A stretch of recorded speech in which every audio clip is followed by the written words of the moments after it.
এটা আমার নবীর ভবিষ্যৎবাণী। সহিহ বুখারী খুলে দেখেন, হাদিস নাম্বার 1036। আমি যতগুলো কথা বলবো সঙ্গে সঙ্গে রেফারেন্স দিয়ে কথা বলবো। মিডিয়ায় কভার হচ্ছে, প্রত্যেকটা হাদিস নাম্বার মূল কিতাবের সাথে মিলিয়ে নেবেন। পৃষ্ঠা আমি বলবো না, ডাইরেক্ট হাদিস নাম্বার বলবো, মিলিয়ে নেওয়ার চেষ্টা করবেন।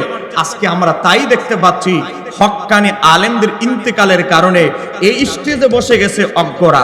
কথা বলেন ঠিক কি রে? তাফসীরুল কোরআন মাহফিলের ব্যানারের নাম দিয়ে ঢুকে গেছে সিনেমার কোন নায়িকা সুন্দরী, আমার নবীকে কিভাবে রাখাল প্রমাণ করা যায়, আমার নবীকে কিভাবে সাংবাদিক প্রমাণ করা যায়। কথা বলেন না কেন ঠিক কি রে? এটা একটা কিয়ামতের আলামত। জোরে বলেন, এটা কিয়ামতের। আমার নবী বলে লা তাকুমু সাতু, কিয়ামত হবে না হাত্তা, ততক্ষণ পর্যন্ত ইয়াকুবাদুল ইলমু, ইলম যতক্ষণ না উঠিয়ে না হয়। কিতাবপত্র সবই বাজারে ঠিক থাকবে, হক্কানি আলেমরা বিদায় নেবে, আর জাহেলরা ফতোয়া দিবে, নিজেরা অপদভ্রষ্ট হবে, মানুষরাও অপদভ্রষ্ট করবে। খুলে দেখেন সহিহ বুখারী হাদিস নাম্বার 100। এ বাবা গভীর মনোযোগ, সময় কম। আমার নবী বলে কই কিয়ামত ততক্ষণ পর্যন্ত হবে না। কখন? আমার নবী বলে ওয়া তাকসুরা জালাজিলু, দেখবা ঘন ঘন ভূমিকম্প শুরু হবে। বলেন বলেন, ঘন ঘন কি শুরু হবে? আরেকটু জোরে বলেন। কিছুদিন আগে আপনারা দেখেছেন আমাদের পার্শ্ববর্তী কিছু রাষ্ট্রে কঠিন ভূমিকম্পে হামলা দিয়েছে। ঠিক কিনা? ইন্দোনেশিয়া, এ বাবা আমাদের পার্শ্ববর্তী রাষ্ট্র নেপাল সহ বিভিন্ন জায়গায় বড় ধরনের ভূমিকম্প হয়েছে। কিছুদিন আগে বাংলাদেশের ঢাকায়, 1 মাসও হয় নাই, ঢাকা বড় ধরনের ভূমিকম্প হয়েছে। আজকে বিজ্ঞানীরা গবেষণা করে বলছে, বাংলাদেশের বিজ্ঞানীরা বলছে আগামী 20 বছর পরে বাংলাদেশের 8টা জেলায় সবচেয়ে বেশি ভয়াবহ ভূমিকম্প হবে। বিজ্ঞানীরা তদন্ত করে বলছে, আজকে নাসা বিজ্ঞানীরা বলছে অদূর ভবিষ্যতে বড় বড় ভূমিকম্প হবে। আর বিজ্ঞানীরা বলছে, বিজ্ঞান রিসার্চ করে এখন। আমার নবী বলেছেন 1500 বছর আগে। জোরে বলা যাবে কি সুবহানাল্লাহ? সহিহ বুখারী 1036 নম্বর হাদিসে এসেছে, আমার নবী বলে কিয়ামতের আগে কি দেখবা? ওই আতাকারাবাজ জামানো, সময় সংকুচিত হয়ে যাবে। আজকে আমরা রাতের, ও বাবা রাতের 1:30টায় 2টা ঘুমাই, সকাল হয় আমাদের 12টা 1টায়। কথা কম। যুবক তো শীতকালে কম্বলের ভিতর থেকে বেরি হতে পারে না, ফ্রি ফায়ার খেলতে খেলতে ফেসবুকে বান্ধবীর সাথে ইতিহাস বলা শেষ হয় না, তার দিন শুরু হয় দুপুর 1:30টা। বাস্তব না অবাস্তব? আমার নবী বলে কিয়ামতের একটা আলামত হচ্ছে মানুষ সময়ের বরকত খুঁজে পাবে না। মোল্লা আলী কারি মিরকাতুল মাফাতি কিতাবের ভিতরে হাদিসের ব্যাখ্যায় 2টা ব্যাখ্যা করেছেন। একটা ব্যাখ্যা হচ্ছে মানুষ দৈনন্দিন জীবনে চলাফেরা করবে, সপ্তাহ চলে যাবে 3-4 দিনের মতো করে, মানুষ বরকত খুঁজে পাবে না। এক জুমা পড়েছেন, হঠাৎ করে দেখেন 3-4 দিন চলে গেল, মনে হলো আরেক জুমা চলে এসেছে। বলেন বলেন বলেন, বাস্তব না বাস্তব? বাস্তব। যারা আজকে এখানে অনেকের দাড়ি পেকে গেছে, যারা কৃষি জমিতে কাজ করতেন স্বাধীনতার পিরিয়ডের পরে, সকাল ফজরের নামাজের পরে বের হয়ে যেতেন, সকাল 10টার মাঝে দিনের বিশাল একটা অঙ্কের কাজ করে ফেলতেন। আজকে যে আমার বাপ চাচারা দাদারা এত লম্বা কাজ করতেন ফজরের পরে 10টার মাঝে, তারাই এখন সকাল 10টা বাজে চায়ের কাপটা হাতে নেয়। তখন না কেন ঠিক কিনা? বলেন সময়ের বরকত আছে? বরকত। হাদিসের দ্বিতীয় ব্যাখ্যা হচ্ছে সময় সংকুচিত হবে, তার মানে হচ্ছে দিন চলে 24 ঘন্টা। এ বলেন দিন রাতের সময় কত? আরেকটু জোরে বলেন না। দিন রাতের সময় 24 ঘন্টা। গত 2023 সালের রিপোর্ট দেখেন, নাসা বিজ্ঞানীরা গবেষণা রিপোর্ট দিয়েছে, 71 সহ বিভিন্ন চ্যানেলে আছে। 24 ঘন্টায় দিন হচ্ছে না, কোন দিন 7 মিনিট, 5 মিনিট, 6 মিনিট, আস্তে আস্তে ক্রমাগত কমা শুরু হয়েছে। আমার নবী ভবিষ্যৎবাণী করেছেন 1500 বছর আগে। 2023 সালে খুঁজে দেখেন বাস্তবতা ঘটে যাওয়া শুরু হয়েছে। চিৎকার দিয়ে বলতে হবে ঠিক কিনা? হে মুসলমান, তুমি কোরআন পড়ে খুলে দেখো নাই? হে মুসলমান, আমার নবীর হাদিসগুলো নিয়ে তোমার রিচার্জ নাই। তুমি কেমন নবীকে পেয়েছো? এমন নবীকে পেয়েছো বনি ইসরাইলের মানুষ যে নবীর নিয়ে গর্ব করে, ঈসা আলাইহিস সালাম। সেই ঈসা আলাইহিস সালাম আমার নবীর শরীয়তের অনুসরণ করবে। নবী যেভাবে রুকু করেছে ঈসা নবী সেভাবে রুকু করবে। নবী যেভাবে 2 রাকাত নামাজ আদায় করেছে সেভাবে আদায় করবে। ঈসা আলাইহিস সালাম দুনিয়াতে যখন আসবে, মুস্তাদরাক আলা সহিহাইনের হাদিস, ইমাম বুখারী বলে হাদিসটা বুখারী মুসলিমের শর্ত অনুসারে সহিহ। হযরত আবু হুরায়রা বর্ণনা করে, ঈসা নবী যখন চতুর্থ আকাশ থেকে জমিনে নামবেন, নামার পরে নামাজ আদায় করার পরে তিনি ইমাম মাহদিকে বলবেন, ও ইমাম মাহদি, আমার কর্মসূচি কাজে যোগদান করার আগে এক জায়গা থেকে বরকত হাসিল করতে হবে। কোথায় যাবেন? আমি ঈসা যে দুনিয়ায় আসলাম, আগে সবার আগে আল্লাহর হাবিবের রওজা মোবারকে হাজিরা দিয়ে আমি আমার কর্মসূচি শুরু করতে চাই। ইমাম হাকিম নিশাপুরী বর্ণনা করছেন, সহিহ বুখারী মুসলিমের শর্তানুসারে সহিহ, ঈসা আলাইহিস সালাম মদিনার কাছাকাছি যখন আসবেন, স্যান্ডেলগুলো খুলে ফেলবেন, খালি পায়ে আমার নবীর শহরে ঢুকবেন, খালি পায়ে আমার নবীর রওজা মোবারকে ঢুকে আমার নবীকে সালাম দিবেন। হাজার হাজার হাজিরা যারা উমরারত অবস্থায় যারা মদিনায় এসেছে, ঈসা আলাইহিস সালাম আমার নবীকে সালাম দিবে, আর আমার নবী তার রওজা মোবারক থেকে বজ্র কণ্ঠে আওয়াজ দিয়ে জবাব দিবে। বলেন আমার নবী কি মরা নবী না হায়াতুন নবী? আরেকটু জোরে বলেন আমার নবীর ব্যাপারে আমাদের ঈমান ক্লিয়ার? আমার নবী কি? জোরে বলেন আমার নবী কি? একটা আকীদা যদি এই মাহফিল থেকে শিখে যেতে পারে, এটাই আপনাদের আজকের মাহফিলের, আমার এই ফুটন্ত ফুলের আসর, আমার যুবক ভাইদের সার্থকতা। কথা বলেন ঠিক কি না? সময় কম, আমার ভূমিকা আলোচনা আমি শেষ করে ফেলতেছি। এবার আসেন, আমার নবী সাল্লাল্লাহু আলাইহি সাল্লাম কি বললেন? কিয়ামতের আগে দেখবে সময় কমে যাবে। আজকে বিজ্ঞানীরা রিপোর্ট দেখে তারা বলতেছে, গবেষণা করে 24 ঘন্টায় দিন অতিবাহিত হচ্ছে না, আস্তে আস্তে কমার দিকে যাচ্ছে। নবী বলেছেন 1500 বছর আগে, বিজ্ঞানী বলে 2023 সালে। বলেন আমার নবীর চাইতে বড় জ্ঞানী পৃথিবীতে আর আছে? গভীরভাবে লক্ষ্য করেন। তারপর আমার নবী বলে, তারপরে দেখবাম ওয়াতাজহারাল ফিতান, চতুর্দিকে ফিতনা ফাসাদে ভরে যাবে। বলেন বাস্তব না অবাস্তব? বলেন ফিতনা আছে না নাই? চতুর্দিকে এখন ফিতনা, টুপি থেকে শুরু করে একেবারে টাকনুর নিচ পর্যন্ত সব জায়গায় এখন ফিতনা। বলেন এই যে আমরা টুপি পরি, বলেন টুপি পরা কার সুন্নাত? আরেকটু জোরে বলেন না বাবা। আমার সময় খুব কম, আমার তাহিরি ভাই আসা মাত্রই আমি মাইক ছেড়ে দিব। আমার এই অক্টোবরের আরো 13-14টা মাহফিল আছে, এই মাহফিলগুলো ক্যান্সেল করতে পারলে খুবই ভালো হতো, কিন্তু কেউ তো ক্যান্সেল করতে রাজি হচ্ছে না। কারণ আমার এই মাসের ভিতরে কোরআনুল কারীমের তাফসীর ইমাম জালালউদ্দিন সুয়ুতীর লেখা আদ-দুররুল মানসুর এটা বের করতে চলছি। 32 লাখ টাকা শুধু ছাপা খরচ। একটু জোরে কর না মারহাবা। আজকে ওয়াহাবিরা তাদের তাফসীর ঘরে ঘরে ঢুকিয়ে দিচ্ছে। আজকে আমাদের সুন্নিদের কোনো তাফসীর নাই। কথা কর না কেন? ঠিক কিনা? এজন্য কোরআনের একটা তাফসীর জাতিকে দিতে চলেছি। জোরে বলেন না মারহাবা। 32 লাখ টাকা, আমি জানি না, আমার কাছে এখন 12 লাখ টাকা জোগাড় করেছি, বাকি টাকা আরো কোথায় থেকে জোগাড় করব। আমি আল্লাহকে বলি, মাওলা তোমার কিতাবের কাজ, তোমার কালামের কাজে তুমি সহযোগিতা করো। একটু জোরে বলেন আমিন। গভীর মনোযোগ। চতুর্দিকে ফিতনা। আমার নবী বলে কিয়ামতের একটা বড় আলামত হচ্ছে কি জানো? ওয়াতাজহারাল ফিতানু, চতুর্দিকে ফিতনা ফাসাদে সয়লাব হয়ে যাবে।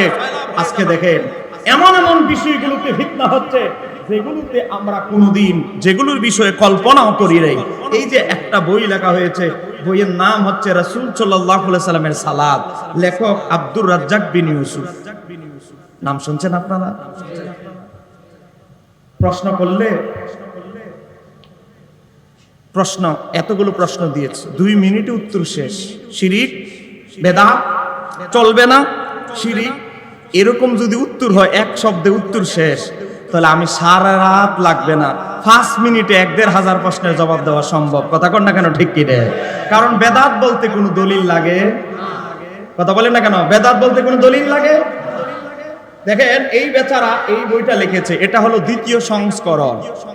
আপনাদের একজন ছোট ভাই হিসেবে আমি দায়িত্ব নিয়ে আপনাদেরকে বলছি, দেখে এটা 2য় সংস্করণ আর এটা হচ্ছে 1ম সংস্করণ।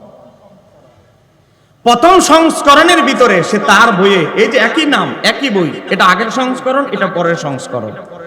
এই বইয়ের ভিতরে 140 নাম্বার পেজের ভিতরে লিখেছে, কি লিখেছে? আমরা নামাজের ভিতরে টুপি পরি, মাহফিল এসেছি টুপি পরি, বলেন না টুপি পরি কি পরি না? বলেন টুপি কি পিসাবের সুন্নাত না আমার নবীর সুন্নাত?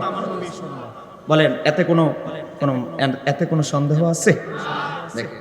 140 নাম্বার পেজের ভিতরে লিখতেছে, নিজেই নিজের প্রশ্ন করেছে, রাসূল সালাতের সময় টুপি পড়তে হবে কি? উত্তর দিচ্ছে, রাসূল সাল্লাল্লাহু আলাইহি সাল্লাম টুপি মাথায় দিয়ে সালাত আদায় করতেন, তার কোনো প্রমাণ নেই।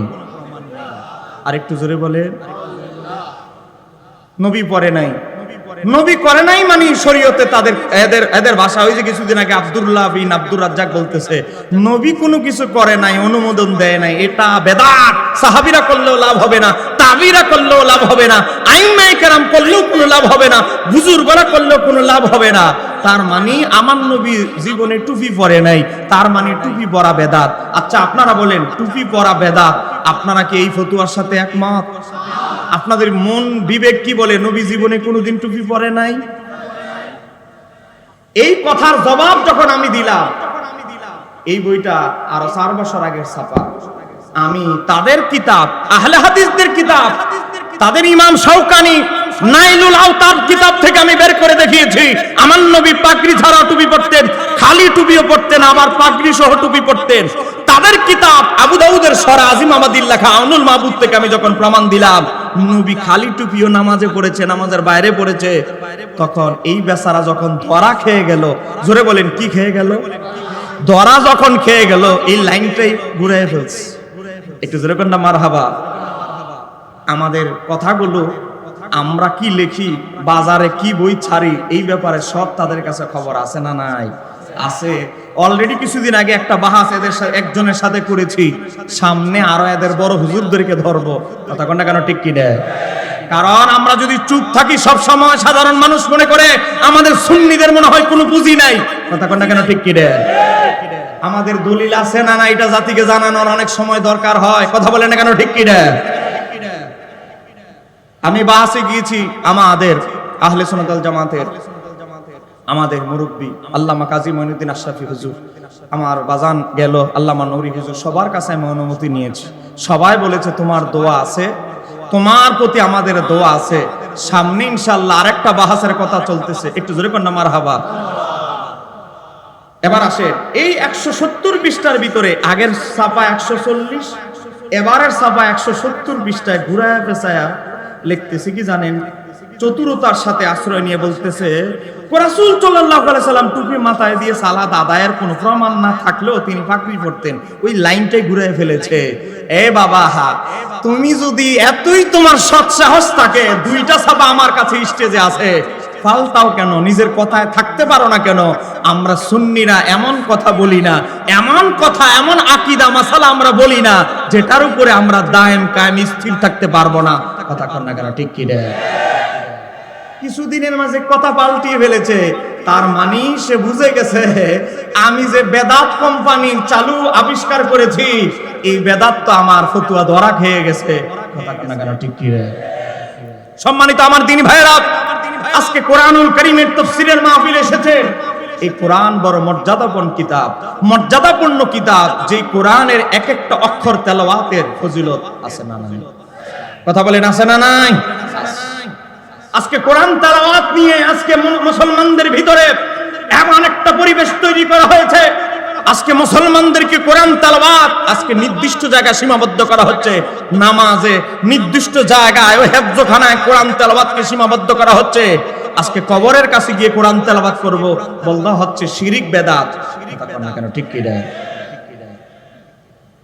আপনি দেখেন দর্জন খানিক বই আমার কাছে আছে, সময় কম, এই বইটা দেন। এই দেখেন একজন বই লিখেছে মুজাফফর বিন মহসিন, কিছুদিন আগে বেচার আবিষ্কার করেছে, গত 1.5 বছর আগে বলেছে আমরা যে কোরআন পড়ি কোরআনের ভিতরে ভুল আছে।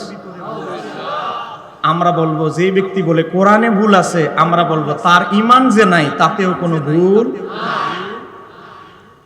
আজকে কোরআন নিয়ে সন্দেহ পোষণ করা হচ্ছে। হাদিস আমরা একটা বললে বলে জাল হাদিস। কথা কন না কেন ঠিক কি রে?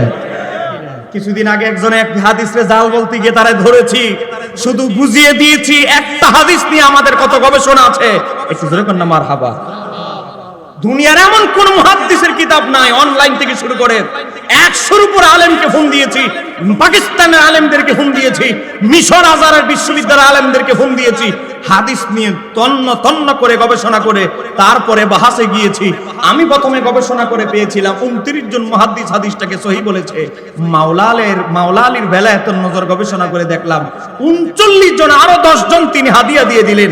39 জন মুহাদ্দিস হাদিসটিকে হাসান বলেছে। ধরে কন্যা মারহাবা বলেন। আমরা বেলায়েত বিশ্বাস করি কি করি না? সমস্ত বেলায়েত যেখান থেকে শুরু হয়েছে তিনি হচ্ছেন হযরতে আলী ইবনে আবি তালেব। কথা কেন কেন ঠিক কি রে? সময় কম, গভীরভাবে লক্ষ্য করেন। তো আপনাদেরকে এতটুকু বুঝাইতে চাইলাম আমার ভূমিকা থেকে, চতুর্দিকে ফিতনা। বলেন চতুর্দিকে কি?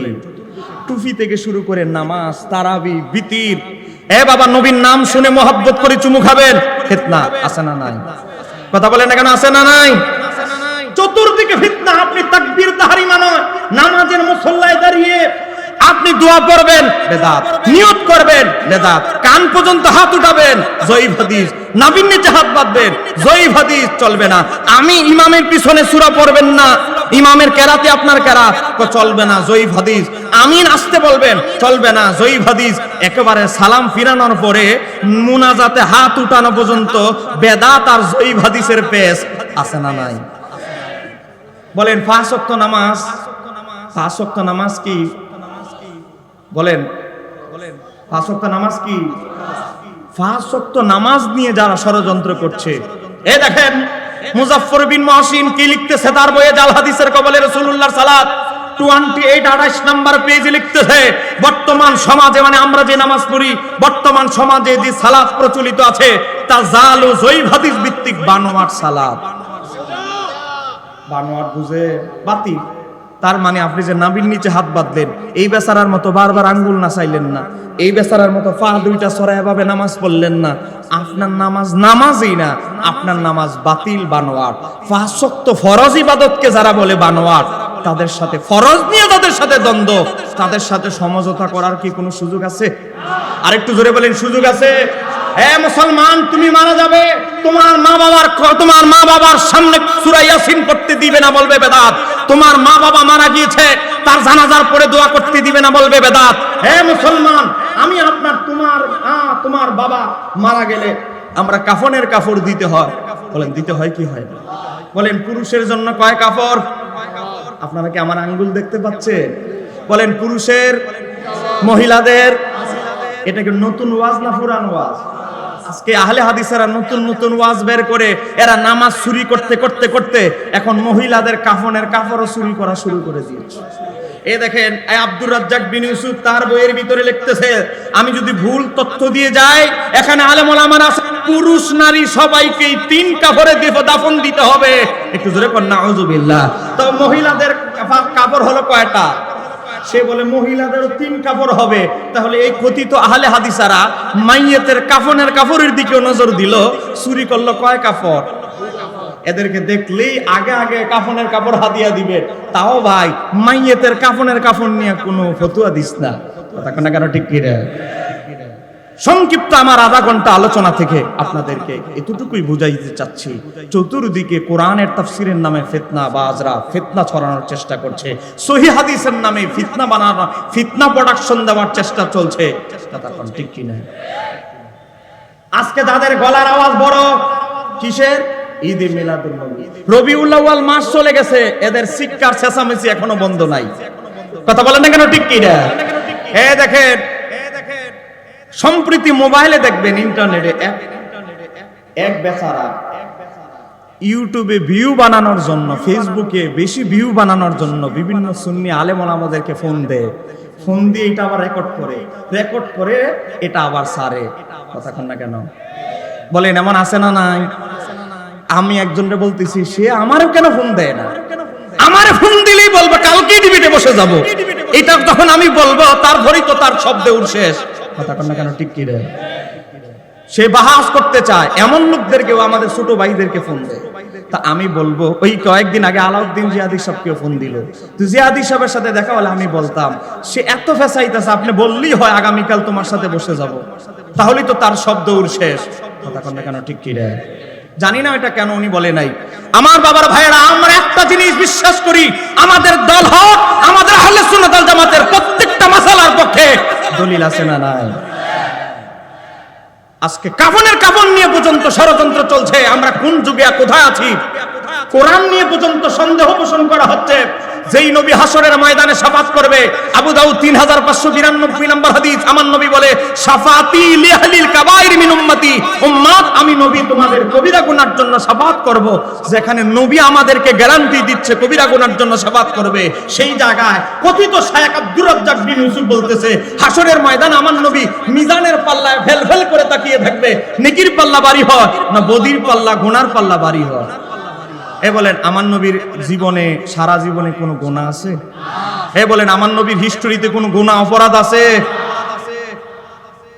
আমার নবী এমন একজন নবী যার ব্যাপারে ইমাম সুয়ুতী আল খাসায়েসুল কুবরা কিতাবে লেখে, এখানে আছে আমার নবী যখন হালিমাতুস সাদিয়ার কুলে, তখন আমার নবী চিন্তা করলেন তার একটা দুধ ভাই আছে আব্দুল্লাহ, আমার নবী যদি 2 স্তনের দুধ পান করে ফেলে তার দুধ ভাই ক্ষুধার্ত থাকবে।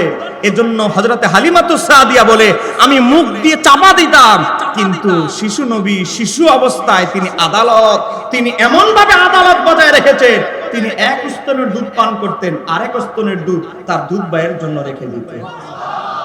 আমি বলছি নবীর মায়ের কোলের অবস্থা, যখন তিনি দুধমা হালিমাতুস সাদিয়ার কোলে, তখনও আমার নবী ছিলেন এমন পুত পবিত্র ব্যক্তি। আর তাকে যারা বলে যে কথিত আহলে হাদিসেরা আমার নবী মিজানের পাল্লায় ফেল করে তাকিয়ে থাকবে, বলেন এদের কি ইমানের অবস্থা ভালো? বলেন তাদেরকে ডাক্তার, কলবের ডাক্তার অবশ্যই দেখাইতে হবে।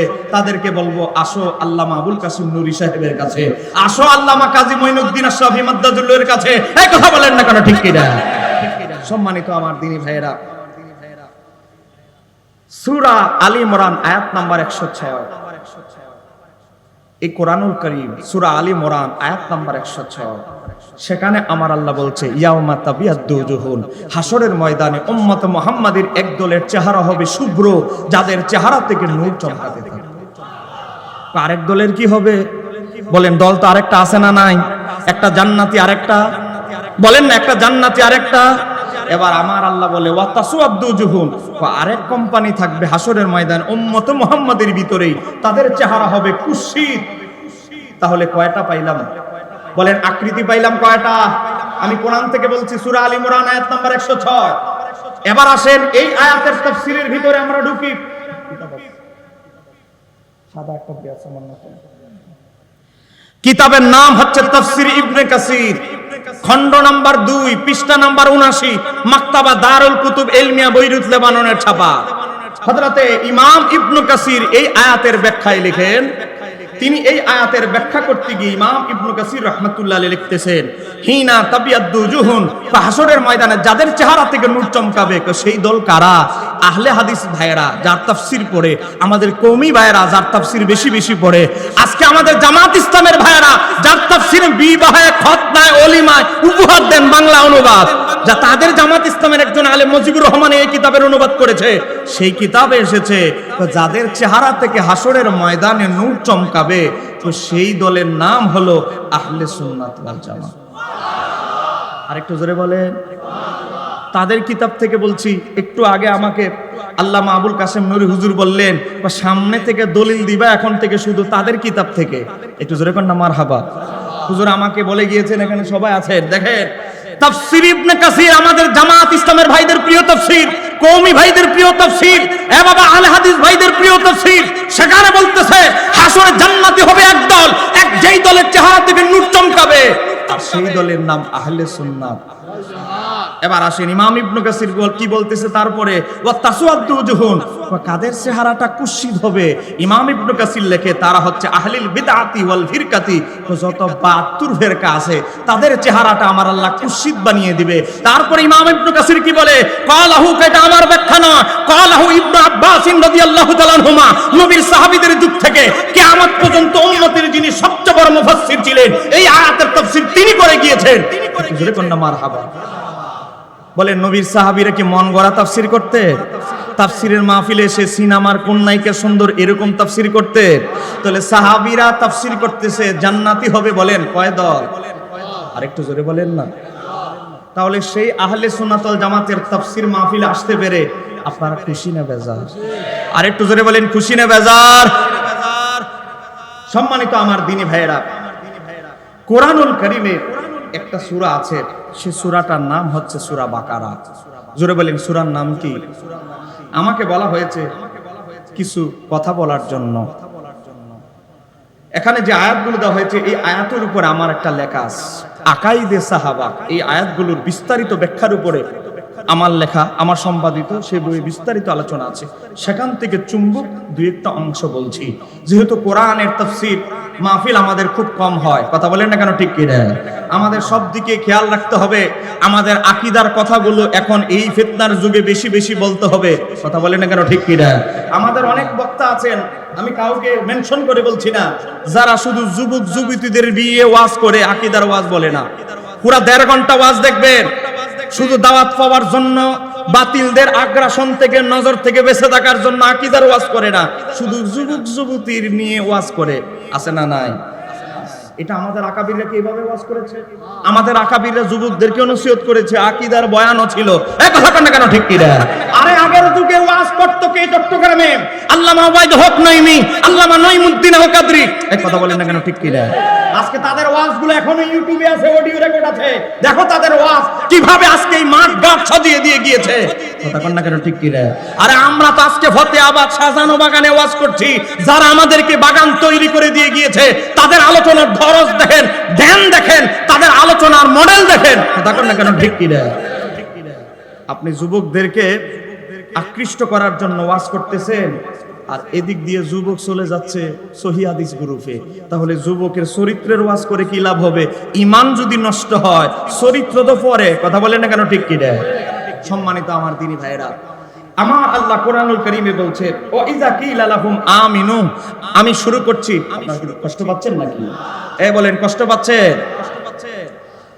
নবী যখন মদিনায় গেলেন, বলেন না কোথায় গেলেন? আমার নবী যখন বলতে লাগলেন, ও ইযা কিলা লাহুম আমিনু, ঈমান আনো কামা আমানান নাস।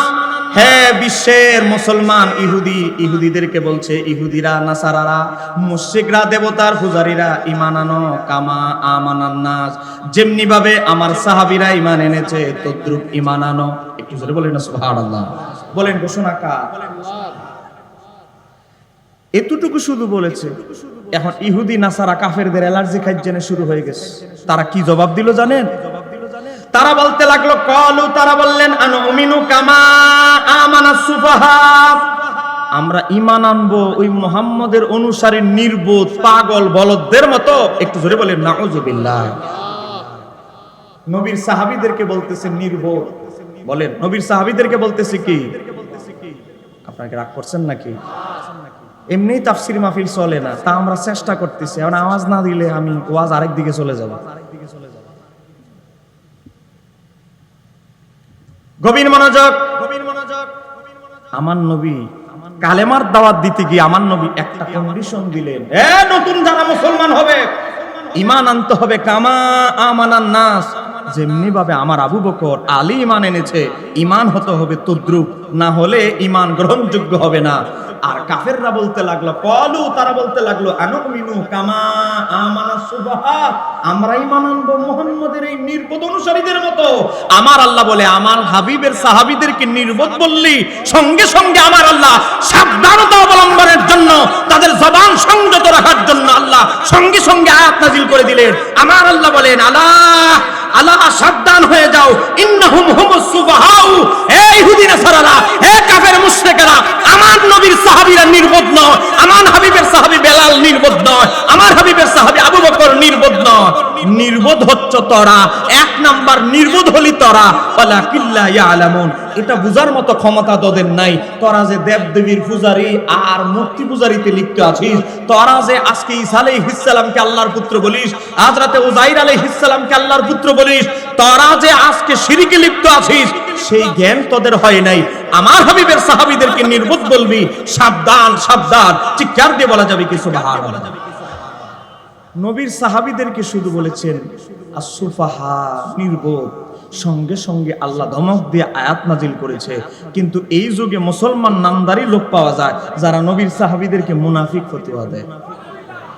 কথা কোন আছে না? তাদেরকে বলি আমরা শিয়া। আর একটু জোরে বলেন না, তাদেরকে বলি কি? জোরে বলেন না, কি বলি?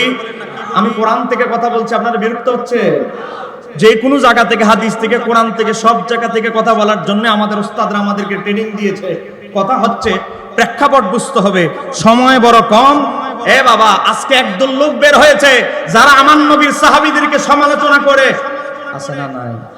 এদের সাথে আমি একটা বাহাস করেছি অনলাইনে, অনেক আলেম ওলামা দেখেছেন। কথা কন না কেন, ঠিক কি রে?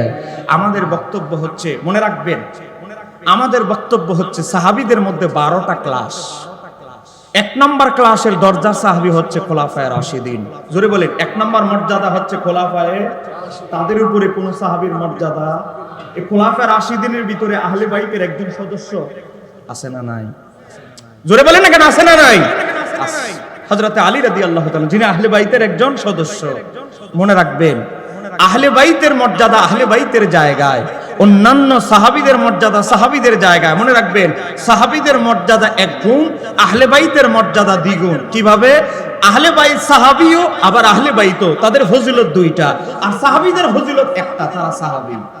এদিক দিয়ে আহলে বাইতের মর্যাদা কয় গুণ? ঘুমাই গেলেন নাকি আপনারা? পিছনের বাবার ভাইয়েরা, এত মানুষ, এতগুলো চেয়ার, অন্যান্য আমরা মাহফিল করি অলিতে গলিতে, পিছনে যে চেয়ারে মানুষ, এতটুকু মানুষ অনেক জায়গায় হয় না। এতগুলো মানুষ একটা আওয়াজ দিবেন, বলেন আহলে বাইতের ফজিলত কয় গুণ? 2 গুণ। 1 হলো তারা সাহাবী, 1 হলো তারা সাহাবী, দ্বিতীয়ত হলো তারা আহলে বাইত, নবীর পরিবার। তাদের ফজিলত কয় গুণ? 2 গুণ। এবার আসেন, আমাদের উদ্দেশ্য শুধু হযরতে আমির মুআবিয়া রাদিয়াল্লাহু তাআলা নয়, আমাদের উদ্দেশ্য হলো একেবারে নবীর সাহাবীদের মধ্যে সবার নিচে যার মর্যাদা হযরতে ওয়াসি, তাকেও যদি কেউ গালমন্দ করে, আমরা তাকে তার কাপড়, তার কালার ধরবো, তার গলা চেপে ধরবো।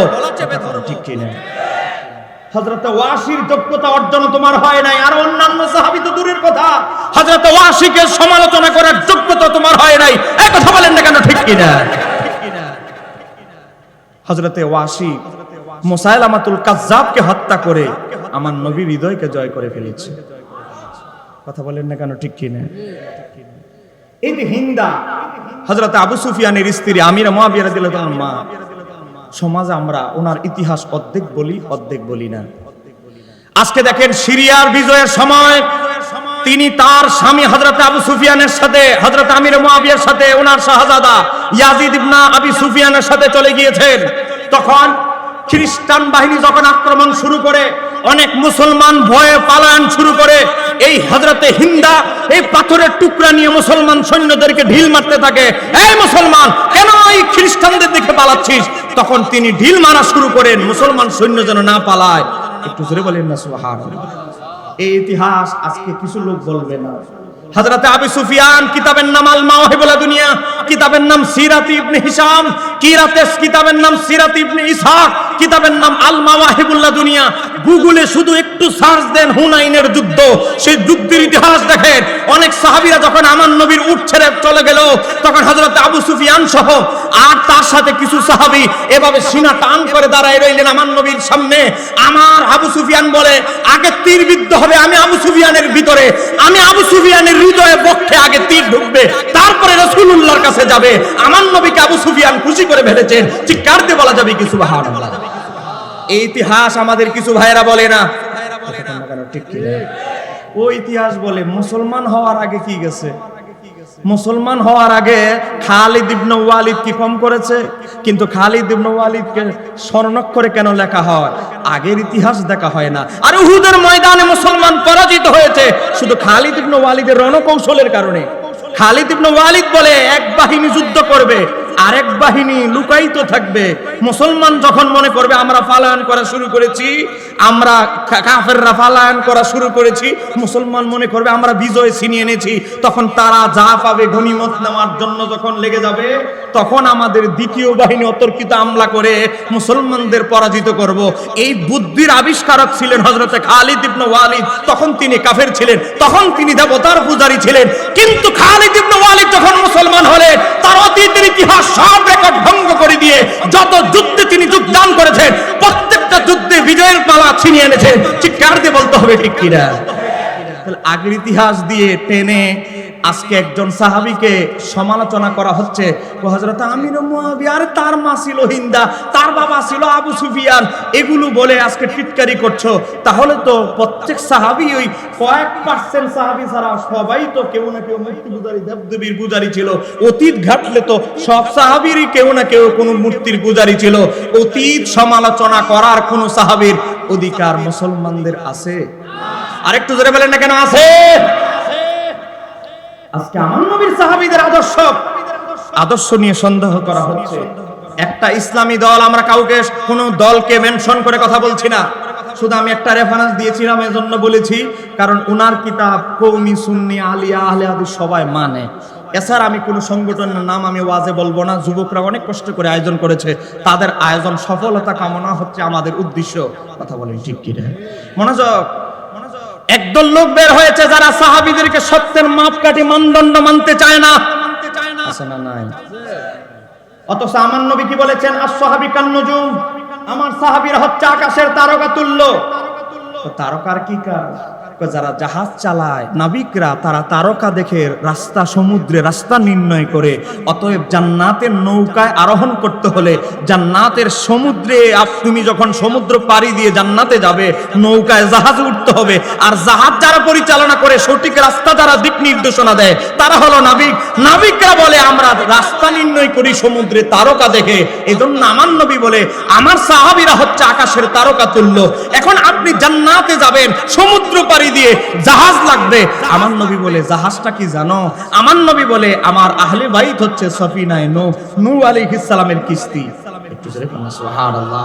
আমার আহলে বাইতকে ভালোবাসবা, জান্নাতের নৌকায় উঠবা। আর আমার সাহাবীদেরকে ভালোবাসবা, জান্নাতে যাওয়ার সঠিক রাস্তা খুঁজে পাবে। এজন্য আমাদের সাহাবীদের মহব্বত দরকার, আহলে বাইতের মহব্বতেরও দরকার। আহলে বাইত এবং সাহাবীদের সমন্বয়ের মহব্বতকারী দলের নামই হলো আহলে সুন্নাহ। আরেকটু জোরে বলেন আহলে সুন্নাত। একদল লোক যারা আহলে বাইতের দুশমন, আহলে বাইতকে তারা ঘৃণা বিদ্বেষ করে, মুখে বলে না আমরা ওনাদেরকে সম্মান করি, কিন্তু মুহররম মাস আসলে এজিদের প্রশংসায় পাগল হয়ে যায়। কথা বলেন এখানে আছে না নাই? আছে। এখনো পর্যন্ত আমি গত বছর চ্যালেঞ্জ দিয়েছি, এবারও বলি, এখনো আপনাদেরকে বলছি, আমি মুখে চ্যালেঞ্জ দিয়ে স্টেজ থেকে পকেটে হাতিয়া নিয়ে চলে যাব, ওই বক্তা আমি নই। এখনো চ্যালেঞ্জ দিচ্ছি, আমরা প্রমাণ করতে পারবো, আমাদের কাছে এত এভিডেন্স আছে। ইমাম হুসাইনের হত্যার, শহীদ করার নির্দেশদাতা, ইমাম হুসাইনের শাহাদাতে জড়িত হলো ইয়াজিদ। বলেন ইমাম হুসাইনের শাহাদাতে জড়িত হলো? আরেকটু জোরে বলতে হবে। আজকে এজিদকে রহমতুল্লাহ আলাইহি বলার জন্য একদল লোক তাফসিরুল কোরআন মাহফিলের নাম দিয়ে চর্চা করে, এজিদের চর্চা আছে না নাই? আমরা বলবো ইমাম হুসাইন শাহাদাত বরণ করেছেন বীরের বেশে। কথা বল না। আর এজিদ কিভাবে মারা গেছে বলো তো তোমরা? আমার এজিদ প্রেমিক ভাইরা, বলো তোমাদের এজিদ রহমতুল্লাহ আলাইহি কিভাবে, কোন বীরত্ব গাথা নিয়ে মারা গিয়েছে? চেহারা ফ্যাকাশে হয়ে যাবে, মলিন হয়ে যাবে। কারণ এজিদ এমন ভাবে মারা গেছে, বুক ফুলিয়ে বলার মতো দুঃসাহস তাদের, সৎ সাহস তাদের। আমি কি বলবো এজিদ কিভাবে মারা গেছে? রাগ করতেছে? ইমাম হুসাইন কিভাবে মারা গিয়েছে এটা কি নতুন করে ওয়াজ করতে হবে? কিন্তু এজিদ কিভাবে মারা গেছে দেখেন, সময় বড় কম। আমার হাতে একটা ইতিহাসের কিতাব আছে,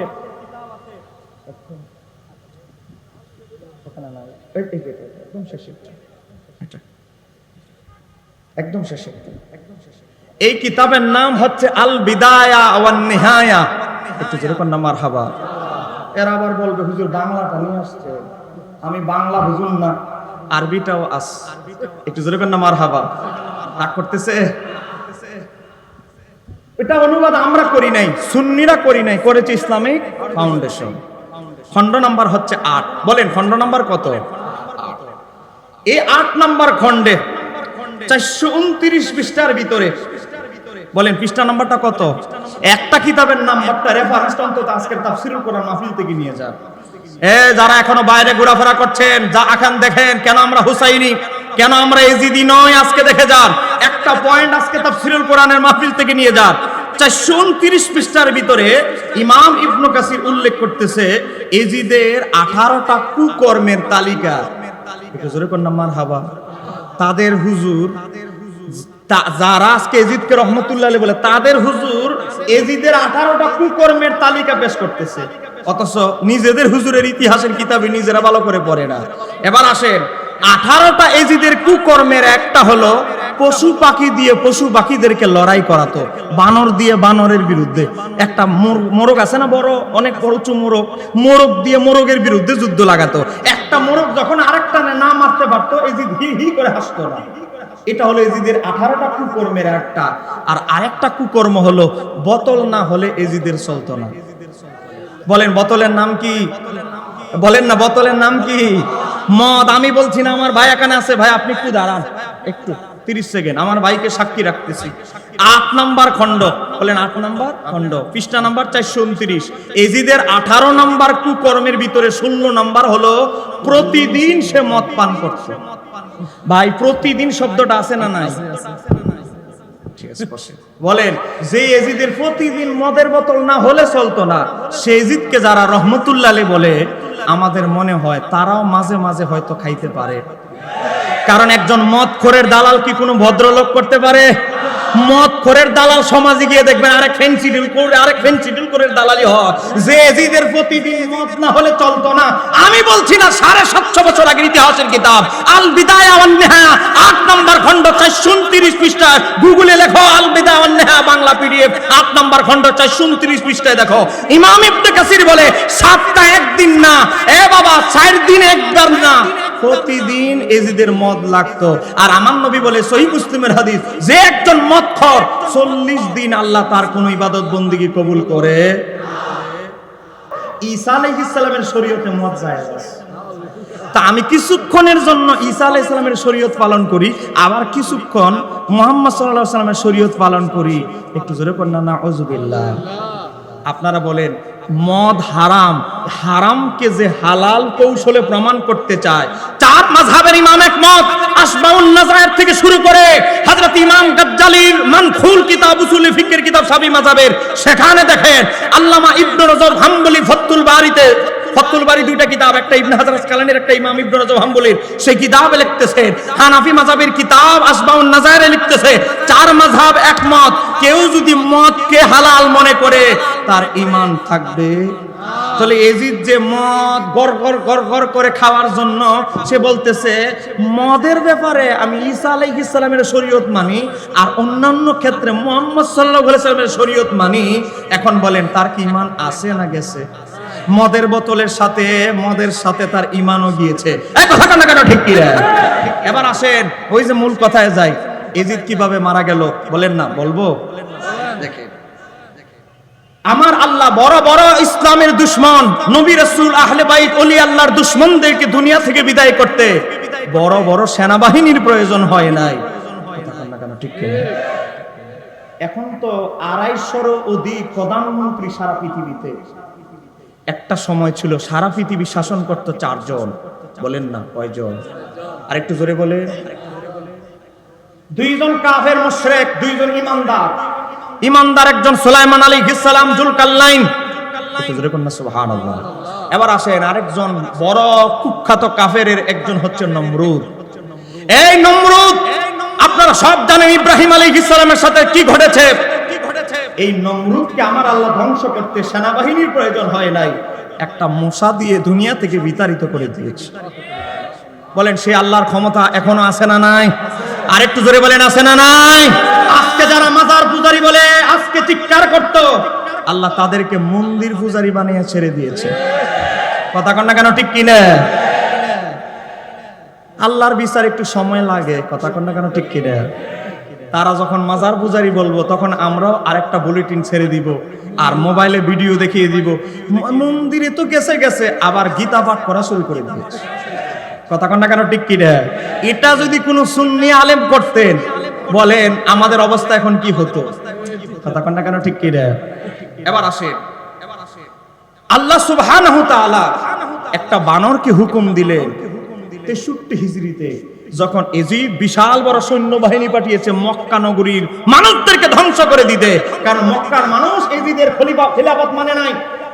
এমন অবস্থায় আমার আল্লাহ একটা বানরকে হুকুম দিলেন আমার খানায় কাবা ভাঙতে যে এজিদ সৈন্যবাহিনী পাঠিয়েছে, আমি সেই এজিদকে দুনিয়া থেকে বিতাড়িত করে দিব, দুনিয়া থেকে লাত্তি মেরে জাহান্নামে পাঠিয়ে দিব। আব্রাহা বাদশার মতো লোক পৃথিবীতে এসেছিল, আব্রাহা বাদশার মতো লোক খানায় কাবা ভাঙতে এসেছিল। আমার আল্লাহর বড় সেনাবাহিনীর প্রয়োজন হয় নাই, ছোট ছোট পাখি দিয়ে দুনিয়া থেকে বিদায় করে দিয়েছে আব্রাহা বাদশার বাহিনীকে। বলে ঠিক কি না? এখানেও আমাদের ওয়াহাবিরা অর্ধেকটা ওয়াজ করে, তাফসীর করতে গিয়ে সূরা ফিলের অর্ধেক ওয়াজ করে না। এজিদের কথা বলতে গিয়ে কথাটা বলছি, দেখে ইমাম জালালউদ্দিন সুয়ুতী, একটু নামা ফেলেন, পড়ে যাবে যে কোনো না।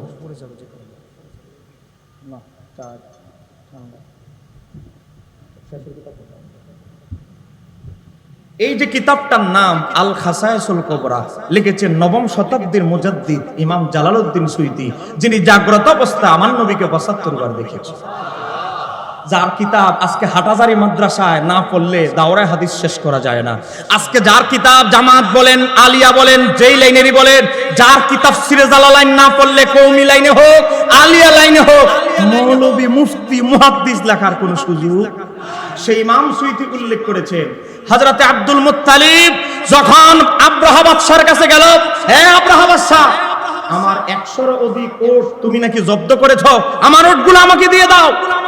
আব্রাহা বাদশা বলল, আব্দুল মুত্তালিব, আমি তো ভাবছি তুমি তোমার উট নিতে না, কাবা রক্ষার জন্য চাইবা, তুমি উটের কথা বলতেছো, কাবার মালিক তো আমি না, এটার একটা ব্যবস্থা হবে, তুমি আমার উটগুলো আমাকে ফিরিয়ে দাও। একটু জোরে বলে।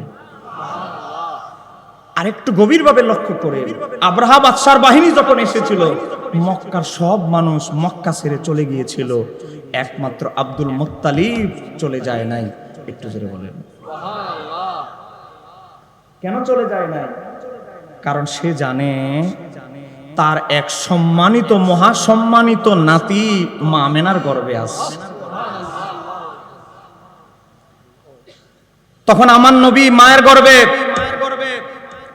যেখানে আমার নবীর মাকে ছায়া দেওয়ার জন্য মেঘমালা ছায়া দেয়, যেখানে আমার নবীর মা আমেনা কূপের কাছে গেলে গভীর কূপের পানিগুলো উপরে ভাসমান হয়ে যায়।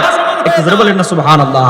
যেখানে আমার নবীর মা পা রাখে, ধুলা ভালো মুক্ত বালুগুলো, এত উত্তপ্ত রোদের বালুগুলো, রৌদ্রের এই বালু কণাগুলো এত গরম, মা আমেনা পা দিতে দেরি, বরফের মতো ঠান্ডা হতে দেরি নাই। সেখানে মক্কায় আমার নবী রাহমাতুল লিল আলামিন মায়ের গর্ভে আব্রাহা বাদশা কাবা ঘর ধ্বংস করে দিবে, সেই ক্ষমতা আব্রাহা বাদশার আছে। নবীর দাদা আব্দুল মুত্তালিব উটগুলো নিয়ে আসলেন, আসার পরে মা আমেনার কাছে আসলেন, আসার পরে মা আমেনাকে বললেন, ইমাম সুয়ুতী আল খাসায়েসুল কুবরায় উল্লেখ করেন, নবীর দাদা আব্দুল মুত্তালিব বললেন, ও আমেনা তুমি হাত উঠাও। নবীর দাদা আব্দুল মুত্তালিব হাত উঠায় বলে, ও মাওলা, যেই নূর তুমি খানায় কাবায় আমি যখন ঘুমাইছিলাম আমারে স্বপ্নে দেখিয়েছো, সেই নূর আমার পুত্রবধূ আমেনার গর্ভে আছে, সেই নবীর উসিলায় তুমি খানায় কাবাকে রক্ষা করো। এ বাবা আব্দুল মুত্তালিব হাত উঠাইতে দেরি, আমার নবী তখন মায়ের গর্ভে, নবীর উসিলা দিয়ে দোয়া করতে দেরি, আমার আল্লাহ ঝাঁকে ঝাঁকে সেনাবাহিনী পাঠায়া, পাখি পাঠায়া আব্রাহা বাহিনীকে ধ্বংস করতে 1 মিনিটও লাগে নাই। এ আমার বাবারা ভাইরা, ইমাম হুসাইনকে যখন শহীদ করলো, এজিদ যখন এত অপকর্ম করলো, আমার আল্লাহ একটা বানরকে, জোরে বলেন কাকে, একটা বানরকে হুকুম দিলেন, এজিদের রাজ দরবারে খাঁচার ভিতরে বন্দী, যোদ্ধা বানর, যুদ্ধ করতে জানে, জঙ্গলি বানর না, প্রশিক্ষণপ্রাপ্ত বানর, যুদ্ধ করতে জানে, লড়াই করতে জানে। এজিদ হলো এক বানর, কিনে আনছে আরেক বানর, কথা কন্যা কেন ঠিক কি রে? এই বানরের প্রতিযোগিতা লাগিয়ে দিয়েছে সকালবেলা, কিন্তু রাত্রে আমার আল্লাহ পয়গাম দিয়ে দিয়েছে, এ বানর, তোমার দাঁতের মাঝে আমি বিষাক্ত বিষ দিয়েছি, এই দাঁত দিয়ে এজিদের ঘাড়ের মাঝে এমন ভাবে আক্রমণ করবে, কামড় দিবে, বিষ দাঁতে যেন বিছানায় পড়ে সে মারা যায়, কোনো ডাক্তার যেন চিকিৎসা করতে না পারে, তোমার দাঁতে আমি এমন বিষ দিয়ে দিয়েছি, চিৎকার দিয়ে বলা যাবে। এবার দেখেন ইমাম ইবনে কাসির কি লিখতেছে। ইমাম ইবনে কাসির লেখে, এজিদের মৃত্যুর কারণ ছিল যে সে একদিন একটি বানরকে উঠিয়ে দোলা দিচ্ছিল, বুঝেন না, একটা বানর আরেকটা বানরের বিরুদ্ধে লাগাচ্ছে, আর অমনি একটি বানর তাকে কামড় দেয়, কামড়ের বিষে সে মারা যায়। একটু জোরে কন্যা মারহাবা। এখনো পর্যন্ত কোন ওয়াহাবি এজিদ কিভাবে মারা গেছে ওয়াজে জীবনে বলে? জানে এজিদ এমন ভাবে মারা গেছে, তার কোনো মারা যাওয়ার মাঝে কোনো বীরত্ব, আর একটু জোরে বলেন, কোনো বীরত্ব। আর ইমাম হুসাইন এমন ভাবে শাহাদাত বরণ করেছে, কিয়ামত পর্যন্ত ইমাম হুসাইনের শাহাদাতের জিকির চলতেছে, চলতে থাকবে। চিৎকার দিয়ে বলতে হবে ঠিক কিনা। মনে রাখবেন, আজকে যারা আমার নবীকে সাংবাদিক বানানোর অপচেষ্টায় লিপ্ত, তারাই দেখবেন মুহররম মাস আসলে ইমাম হুসাইনের বিরুদ্ধে কথা বলে। আজকে একটা ওয়াজ শুনলাম এক মুফাসসিরের, আমার ভাই মুফতি গিয়াসউদ্দিন আত-তাহিরির বিরুদ্ধে ওয়াজ করতেছে। কয় কি, আমি মোবাইলে একটু ওয়াজ শুনতে গেলাম মুফতি গিয়াসউদ্দিন আত-তাহিরি ভাইয়ের। আচ্ছা, তারপরে ওয়াজ করতেছে কুল হুয়াল্লাহু আহাদ, হে হাবিব আপনি বলুন আল্লাহ এক। কে বলতে বলেছেন জানেন? হাসান হুসাইনের নাতা। কাকে বলতে বলেছেন জানেন? মাওলা আলীর শ্বশুর। কাকে বলতে বলেছেন জানেন? ফাতেমা মা, ফাতেমার বাবা। মানে এটা বলেই তাফসিরে চলে গেছে কারবালার ওয়াজে। এই হলো তাদের তাফসির। এক বক্তার ওয়াজ শুনে আমি হাসলাম। হে আমার বাবার ভাইয়েরা, তাদের চেয়ে আমার তাহিরি ভাই কোরআনের আয়াত এবং তাফসির কম করে না বেশি করে? কথা বলেন, কম করে না বেশি করে? আজকে কোরআনের একটা আয়াত টান দিয়ে চলে যায় জিহাদে, কেন ঠিক কিনা? নিয়ে যায় জিহাদে, জিহাদের অপব্যাখ্যা চলছে। ইনশাআল্লাহ আমি ইসলামের নামে জঙ্গিবাদ এবং জিহাদের প্রকৃত অবস্থান, এর উপর একটা বই আমার কাজ চলতেছে। মানুষ জিহাদ সম্পর্কে মানুষকে মিসগাইড করা হচ্ছে। আজকে রাজনীতির নাম দিয়ে লেলিয়ে দিচ্ছে, মারা গেলে নাম দিয়ে দিয়েছে শহীদ। কথা কন না কেন ঠিক কি রে? কিছুদিন আগে এক হিন্দু ভদ্রলোক ছেড়ে মারা গেছে, তার নামে দিয়ে দিয়েছে শহীদ। কত সহজ হয়ে গেছে শহীদ। তো ইসলামের নামে যে, জিহাদের নামে যে অপব্যবহার চলছে, কোরআন হাদিসের আলোকে সত্য জানানো আমাদের দায়িত্ব। কথা কন না কেন ঠিক কি রে? সময় কম, আমার যুবক ভাইয়েরা আমাকে একটা পয়েন্ট দিয়েছে, তারা অক্লান্ত পরিশ্রম করে এই প্রোগ্রামটা করে। বলেন যুবকদের দায়িত্ব সমাজে, যুবকদের গুরুত্ব সমাজে কম না বেশি? আমার সময় আর 30 মিনিট, সময় কম, মনোযোগ। বলেন এই যুবকদের দায়িত্ব কম না বেশি? আপনি বয়স্ক হয়ে গেছেন, আপনি চাঁদা চাইলে সহজে দিবে না, আপনি কঠোর পরিশ্রম করতে পারবেন না। একটা সহজে একটা ইন্তজাম করা একটা যুবকের জন্য যত সহজ, আপনার জন্য অনেক বড় কঠিন। কথা বলেন না কেন ঠিক কিনা? আমরা আজকে এই যে আমার ফুটন্ত ফুলের আসর সংগঠনের যুবক ভাইয়েরা, তারা অক্লান্ত পরিশ্রম করে 3জন 4জন বক্তাকে দাওয়াত দিয়ে এই যে তাফসীরুল কোরআনের মাহফিল আয়োজন করেছে, আপনারা খুশি না বেজার? তারা আজকে চাইলে মন গড়া তাফসীরকারকদেরকে দাওয়াত দিতে পারতো। কথা বলেন ঠিক কি না? এদেরকে দাওয়াত দিলে এত পয়সা লাগে না, শুধু সংগঠনের ভিতরে ঢুকলেই হলো, মাগনা ফ্রিতে মাহফিল করে দিয়ে যাবে, আরো কোম্পানি থেকে কিছু হাদিয়া তোফা আরো আপনাকে পাঠিয়ে দিবে। কিন্তু আমার সুন্নি ভাইরা যে তাফসীরুল কোরআনের মাহফিল করেছে, তারা মানুষের পাড়ায় পাড়ায়, বাড়িতে গিয়ে গিয়ে, সব জায়গায় গিয়ে গিয়ে এই 10 টাকা 20 টাকা করে সংগ্রহ করে এই তাফসীরুল কোরআনের মাহফিল করেছে। কথা বলেন ঠিক কি না? এখানে মন গড়া নবীর শানে, আহলে বাইতের শানে এজিদের প্রশংসা এখানে হবে না। আমার নবীকে কাউবয় রাখাল প্রমাণের অপচেষ্টা এখানে হবে না। ঠিক কি না? আমার নবীকে টেনে হেসড়ে কৌশলে সাংবাদিক বলার জন্য এই মঞ্চে কায়েম করা হয় নাই। কেন ঠিক কিনা? আজকে তারা বলে সময় কম। আমি আমার ভাইদের ব্যাপারে দুইটি কথা বলছি, সময় কম। আমার নোটবুকের ভিতরে অচিরে আমি একটা রেসালা লিখবো, নবী কাকে বলে, নবী শব্দের ব্যাখ্যা সহ 29 জন মুহাদ্দিসের অভিমত আমি একসাথে করেছি। আজকে তারা বলে নবী মানি সংবাদ বাহক, সাংবাদিক। নবী মানি সংবাদ বাহক, সে অর্থে নবীও সাংবাদিক ছিলেন। এই কথা জায়েজ প্রমাণের জন্য একদল দালাল মৌলবীও লেগে গেছে। কথা বলেন না কেন ঠিক কিনা? আমি মুফতি শহীদুল্লাহ বাহাদুর আইডিতে গেলেও দেখবেন এদের একজন বড় হুজুর 14 গ্রামের, এদের একজন বড় মুফাসসির, তাকে বাহাসের চ্যালেঞ্জ দেওয়া হয়েছে আমাদের একজন সাংবাদিক ভাই, যে মুফতি শহীদুল্লাহ বাহাদুর আপনার সাথে বসতে চায়। তিনি প্রমাণ করবেন নবীকে সাংবাদিক বলা কুফরি, আপনি প্রমাণ করবেন সাংবাদিক বলা বৈধ নবীকে। বলে এখন আমার ওয়াজের সিজন, আমার এখন সময় নাই। কথা কন না কেন ঠিক কিনা? আমি যদি মিথ্যা কথা বলি, অডিও রেকর্ড ছেড়ে দেওয়া হয়েছে, ইন্টারনেটে দেখবে। নবীর শান মানে নবীকে সাংবাদিক বলবে। আরে সাংবাদিককে, এখানে তো অনেক সাংবাদিক এসেছে, সাংবাদিকের কাজ হলো সমাজ থেকে সংগ্রহীত সংবাদ। আর আমার নবী যত সংবাদ দিয়েছেন সব রব্বুল আলামিন থেকে প্রাপ্ত সংবাদ, নবী আল্লাহর পক্ষ থেকে সংবাদ, আর মানুষ থেকে সত্য মিথ্যা মিশ্রিত সংবাদ পশ্চিম কালেও এক হতে পারে। আরেকটু জোরে বলেন, এক হতে পারে। আজকে তারা নবী শব্দের অর্থ অর্ধেকটা বলে, আর অর্ধেকটা গায়েব। কিভাবে গায়েব? তারা বলে নবী মানি, মনোযোগ, আমি নবীর পক্ষে কথা বলছি, আপনারা কি রাগ করতেছে? যাওয়ার পরে বলবেন না হুজুর আপনি কি পীরের কি সংগঠনের ওয়াজ শুরু করেছেন। আমি সংগঠনের কথা বলছি না, আমি নবীর পক্ষে কথা বলছি। প্রযুক্তি যুগ অনুসারে, ফিতনা অনুসারে আমাদের জবাব দেওয়া আমাদের ইমানি দায়িত্ব। আকীদাগত কথা সবাই বলে না, আমাদের কিছু বলতে হয়। দেখেন ইমাম কাস্তালানী, এই যে কিতাবটা আছে, সময় কম, গাড়িতে সবগুলো কিতাব আছে, নবী শব্দের ডিকশনারি সহ সবগুলো। সময়ের কারণে আমি আনতেছি না, কারণ দেখাইতে পারবো না। কিতাবের নাম আল মাওয়াহিবুল্লাহ দুনিয়া। এই কিতাবটা লেখা হয়েছে আজ থেকে 550 বছর আগে। জোরে কন্যা মারহাবা। এই কিতাবে লেখা আছে মিলাদুন নবীর রাতের মর্যাদা কদরের রাতের চাইতে উত্তম। আমার তাহিরি ভাই 12 রবিউল আউয়ালে ঢাকা যখন এই কথা বললো, একদল হুজুরের অ্যালার্জি খাইজানি শুরু হয়ে গেছে। আরে তোমার অ্যালার্জি খাইজানির গুরুত্ব, তোমার অ্যালার্জি খাইজানি সারার জন্য তো ইমাম কাস্তালানী মেডিসিন ওষুধ দিয়ে দিয়েছেন বহু আগে। তুমি যদি একটু নিচের লাইনগুলো পড়তা তাহলেই তো পাইতা। ইমাম কাস্তালানী উল্লেখ করেছেন বিআন্না লাইলাতা মাউলুদিহি আফদালু মিন লাইলাতিল কদরি, লাইলাতুল কদরের মর্যাদা ঈদ মিলাদুন নবীর মর্যাদা, মিলাদুন নবীর রাতের মর্যাদা কদরের রাতের চাইতে আফদাল। তো কি কারণে? মিন উজুহি সালাসাতি, তিনটা কারণে।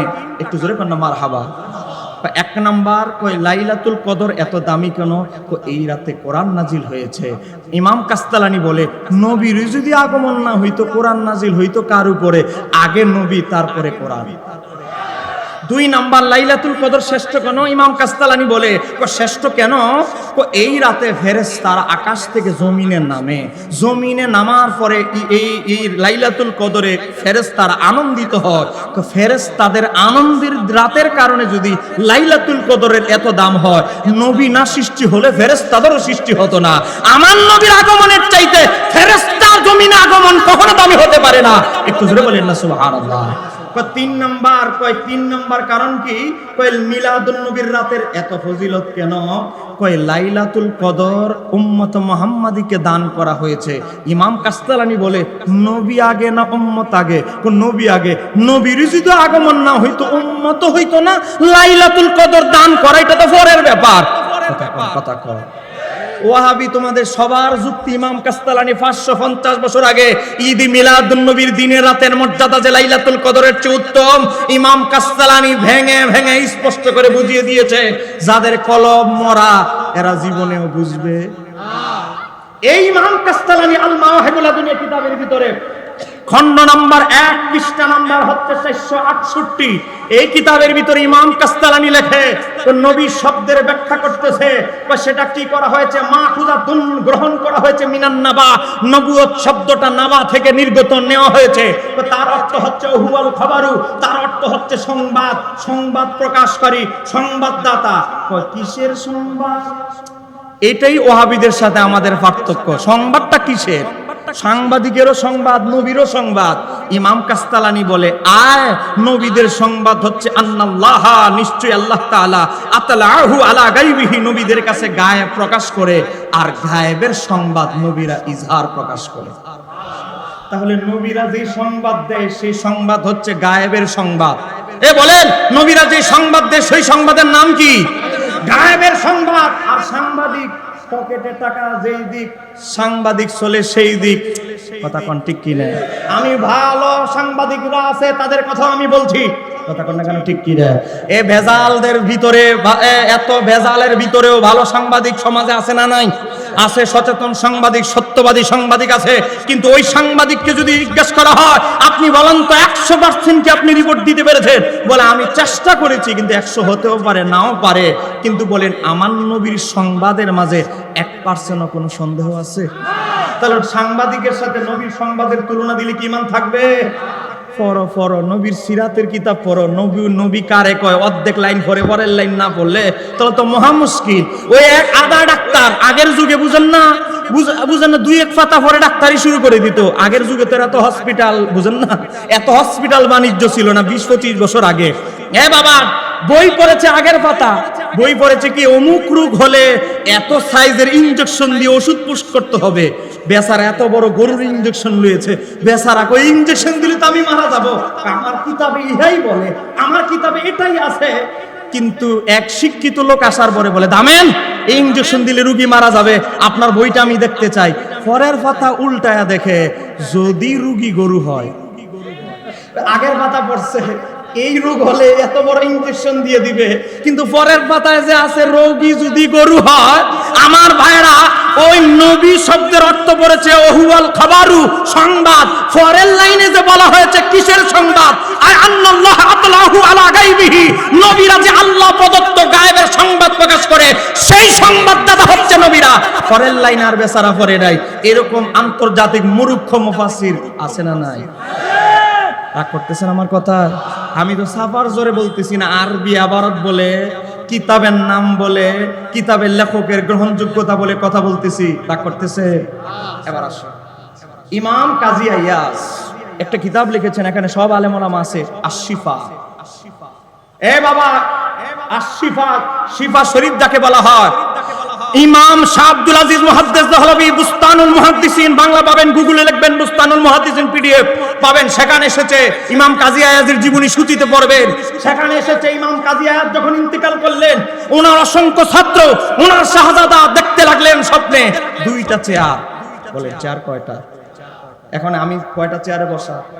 দুইটা চেয়ার। একটা চেয়ারে আল্লাহর হাবিব বসা, আর একটা চেয়ারে ইমাম কাজী আয়াজ বসা। আল্লাহ হাবিব ইমাম কাজী আয়াজের চেহারার দিকে তাকায়া তাকায়া মুচকি হাসতেছে। একজন জিজ্ঞাসা করলেন, ইয়া রাসূলুল্লাহ, আপনি ইমাম কাজী আয়াজের কোন কাজটার প্রতি বেশি খুশি হয়েছে? আল্লাহর হাবিব বলে, কাজী আয়াজ জীবনে যত আমল করেছে, আমি নবীর সবচেয়ে বেশি খুশি হয়েছি কাজী আয়াজ। আমি নবীর উপরে 2 খণ্ডে যে একটা জীবনের কিতাব প্রশংসা নামা লিখেছে, শিফা শরীফ, এই কিতাবের কারণে আমি কাজী আয়াজের প্রতি নবী সন্তুষ্ট হয়ে গিয়েছি। সেই শিফা শরীফে এসেছে, তো কি এসেছে? ওই যে নবী শব্দের অর্ধেক তাহকিক বলে, আর অর্ধেক পরের লাইন বলে না। ইমাম কাজী আয়াজ বলে, নবুয়ত শব্দটি মাখুজাতুন মিনান নাবা, নাবা থেকে এসেছে। এর অর্থ হচ্ছে ওহুয়াল খাবারু, এর অর্থ হচ্ছে সংবাদ। কিসের সংবাদ রে? সাংবাদিক রোডে গোড়ে থেকে সংবাদ সংগ্রহ করে এই সংবাদ। ইমাম কাজী আয়াজ বলেন, অল মানা, এর মর্মান্ত হচ্ছে আন্নাল্লাহ, নিশ্চয় আল্লাহ তাআলা, নিশ্চয় আল্লাহ তাআলা আতলাহু আলা গায়বিহি, গায়েবের সংবাদ নবীদের কাছে প্রকাশ করেন। সেই গায়েবের সংবাদ নবীরা প্রকাশ করার কারণেই তাদেরকে বলা হয় নবী। আরেকটু জোরে বলেন। এখানে আরো লিখেছেন, ওয়া আলামাহু আন্নাহু নাবিয়্যুহু ফায়াকুনু নাবিয়্যুন, এই কারণেই তাদেরকে নবী বলা হয়, তারা গায়েবের সংবাদদাতা, গায়েবের সংবাদ প্রকাশ করে। জোরে কন্না মারহাবা। 900 বছর আগের কিতাবের দলিল দিলা। তাদের দল আবিষ্কার হয়েছে 2 দিন আগে, শুক্র 8 দিন পাকিস্তান থেকে। আর আমি দলিল দিলাম ইমাম কাজী আয়াজের 900 বছর আগের কিতাব। 950 বছর আগের কিতাবের ভিতরে এসেছে নবী হচ্ছে গায়েবের অদৃশ্যের সংবাদদাতা। আর আজকে যারা নবী মানে সাংবাদিক বানানোর চেষ্টা করে, আমরা বলবো তারা আমার নবীর সম্মান নিয়ে সিনেমিনি খেলছে। আমার নবীর নবী শব্দের তাহকিকে তারা মন গড়া তাহকিক পেশ করছে। চিৎকার দিয়ে বলতে হবে ঠিক কি না? আমি রেফারেন্স দিয়ে কথা বলছি, ওই 50 বছর আগে কিতাব না। এখন যেটা দিলাম এটা 950 বছর আগের, এর আগে যেটা দিলাম এটা 550 বছর আগের আরেকটা কিতাব। ইমাম শামসুদ্দিন সাখাবী। 29টা দলিল আমি দিব না, কারণ বাহাস নিয়ে অনলাইনে কথাবার্তা চলতেছে। সব দলিল দিয়ে ফেললে আবার বাহাসে কি দিব? এখানে আবার কি সব কিতাব আছে, কারণ এটা নিয়ে অনলাইনে কথা চলছে বাহাসে। আরেকটা দলিল আপনাদেরকে দিচ্ছি, ইমাম সাখাবী, যার উসুলে হাদিসের কিতাব বড় বড় আলেমরা পড়ে, ছাত্ররা না আলেমরা, ফতহুল মুগীস। সেই ইমাম শামসুদ্দিন সাখাবী 902 হিজরি 3 থেকে এখন থেকে 550-600 বছর আগের ইমাম। তিনি লিখেছেন নবুয়ত শব্দের ব্যাখ্যা করে, আল কালিমাতু আম্মা মিনান নাবা, এটা নাবা শব্দ থেকে নির্গত। এর অর্থ হচ্ছে ওহুয়াল খাবারু, এর অর্থ হচ্ছে সংবাদ। ও কিসের সংবাদ? ওয়াল মানা, এর মর্মান্ত হচ্ছে আন্নাল্লাহ তাআলা, নিশ্চয়ই আল্লাহ তাআলা আতলাহু আলা গায়বিহি, নবীদের কাছে গায়েবের সংবাদ প্রকাশ করেন। ওয়া আলামাহু আন্নাহু নাবিয়্যুহু, আর নবীরা সেই গায়েবগত, গায়েব সম্পর্কে জানে, তারা জাতিকে জানায়, গায়েবের সংবাদ পরিবেশন করে। এই কারণে তাদেরকে বলা হয় নবী। জোরে কন্না মারহাবা। কোন কিতাব? কিতাবের নাম কাউলুল বদী, দুরূদ শরীফের উপরে শ্রেষ্ঠ কিতাব। দুরূদ শরীফের উপরে 5টা শ্রেষ্ঠ কিতাবের একটা হচ্ছে কাউলুল বাদী। সেই কিতাবের পৃষ্ঠা নাম্বার 38 দারুর রাইয়ান কায়রো মিশর থেকে ছাপা। সেখানে এসেছে ইমাম সাকাবি বলে নবী শব্দের অর্থ হচ্ছে অদৃশ্যের সংবাদদাতা। আর তুমি সাংবাদিকদের সংবাদের সাথে নবীর সংবাদের তুলনা দাও। আর আগে তো পড়ো ডিকশনারি গুলো। আরেকটা কিতাবের নাম বলছি, কিতাবের নাম মুনজিদ, 368 পৃষ্ঠার ভিতরে এসেছে। এ বাবা, সারা বিশ্বে মুনজিদ কিতাবের গ্রহণযোগ্যতা, পাকিস্তান, ভারত, বাংলাদেশ, মিশর, সারা বিশ্বের আলেমরা এই অভিধানটা পড়ে থাকে। নাম হচ্ছে আল মুনজিদ। সেই কিতাবের 387 পৃষ্ঠার ভিতরে আন-নবুওয়াত শব্দের ব্যাখ্যা করতে গিয়ে বলছে আখবারু, যারা সংবাদ দেয়, আনিল গায়বি, যারা গায়েবের সংবাদ দেয় তাদেরকেই বলা হয় নবী। এরপরে বলতেছে আবিল মুস্তাকবালি বিল ইলহামি মিনাল্লাহ, বিলহামিন মিনাল্লাহ, তো যারা আল্লাহর পক্ষ থেকে ইলহাম প্রাপ্ত সংবাদ, যারা গায়েবের সংবাদ মানুষকে জানায় তাদেরকে বলা হয় নবী। বলেন তাদেরকে বলা হয় কি? আমি জানি এলমি ওয়াজ আপনাদের ভালো লাগে না, দুই একটা কারামত আর এদিকে কাহিনী বললে হয়তো কষ্ট লাগতো, কিন্তু এই রেফারেন্স গুলো বের করতে গিয়ে আমাদের গাম যা আছে শরীরের বের হয়ে গেছে।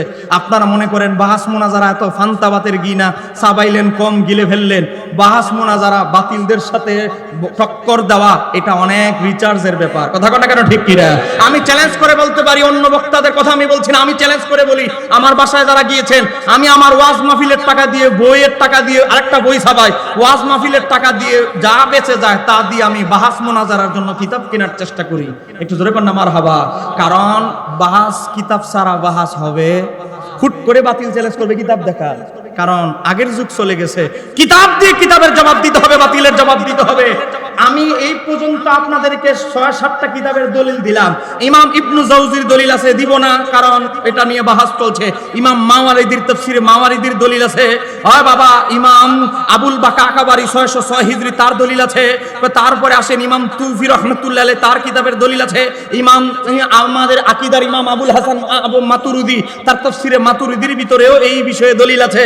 তারপর ইমাম খাত্তাবি রহমাতুল্লাহ আলাইহি, যিনি আবু দাউদের ব্যাখ্যা গ্রন্থ লিখেছেন, তিনিও এই কথা বলেছেন। আবু দাউদের ব্যাখ্যা গ্রন্থে আছে।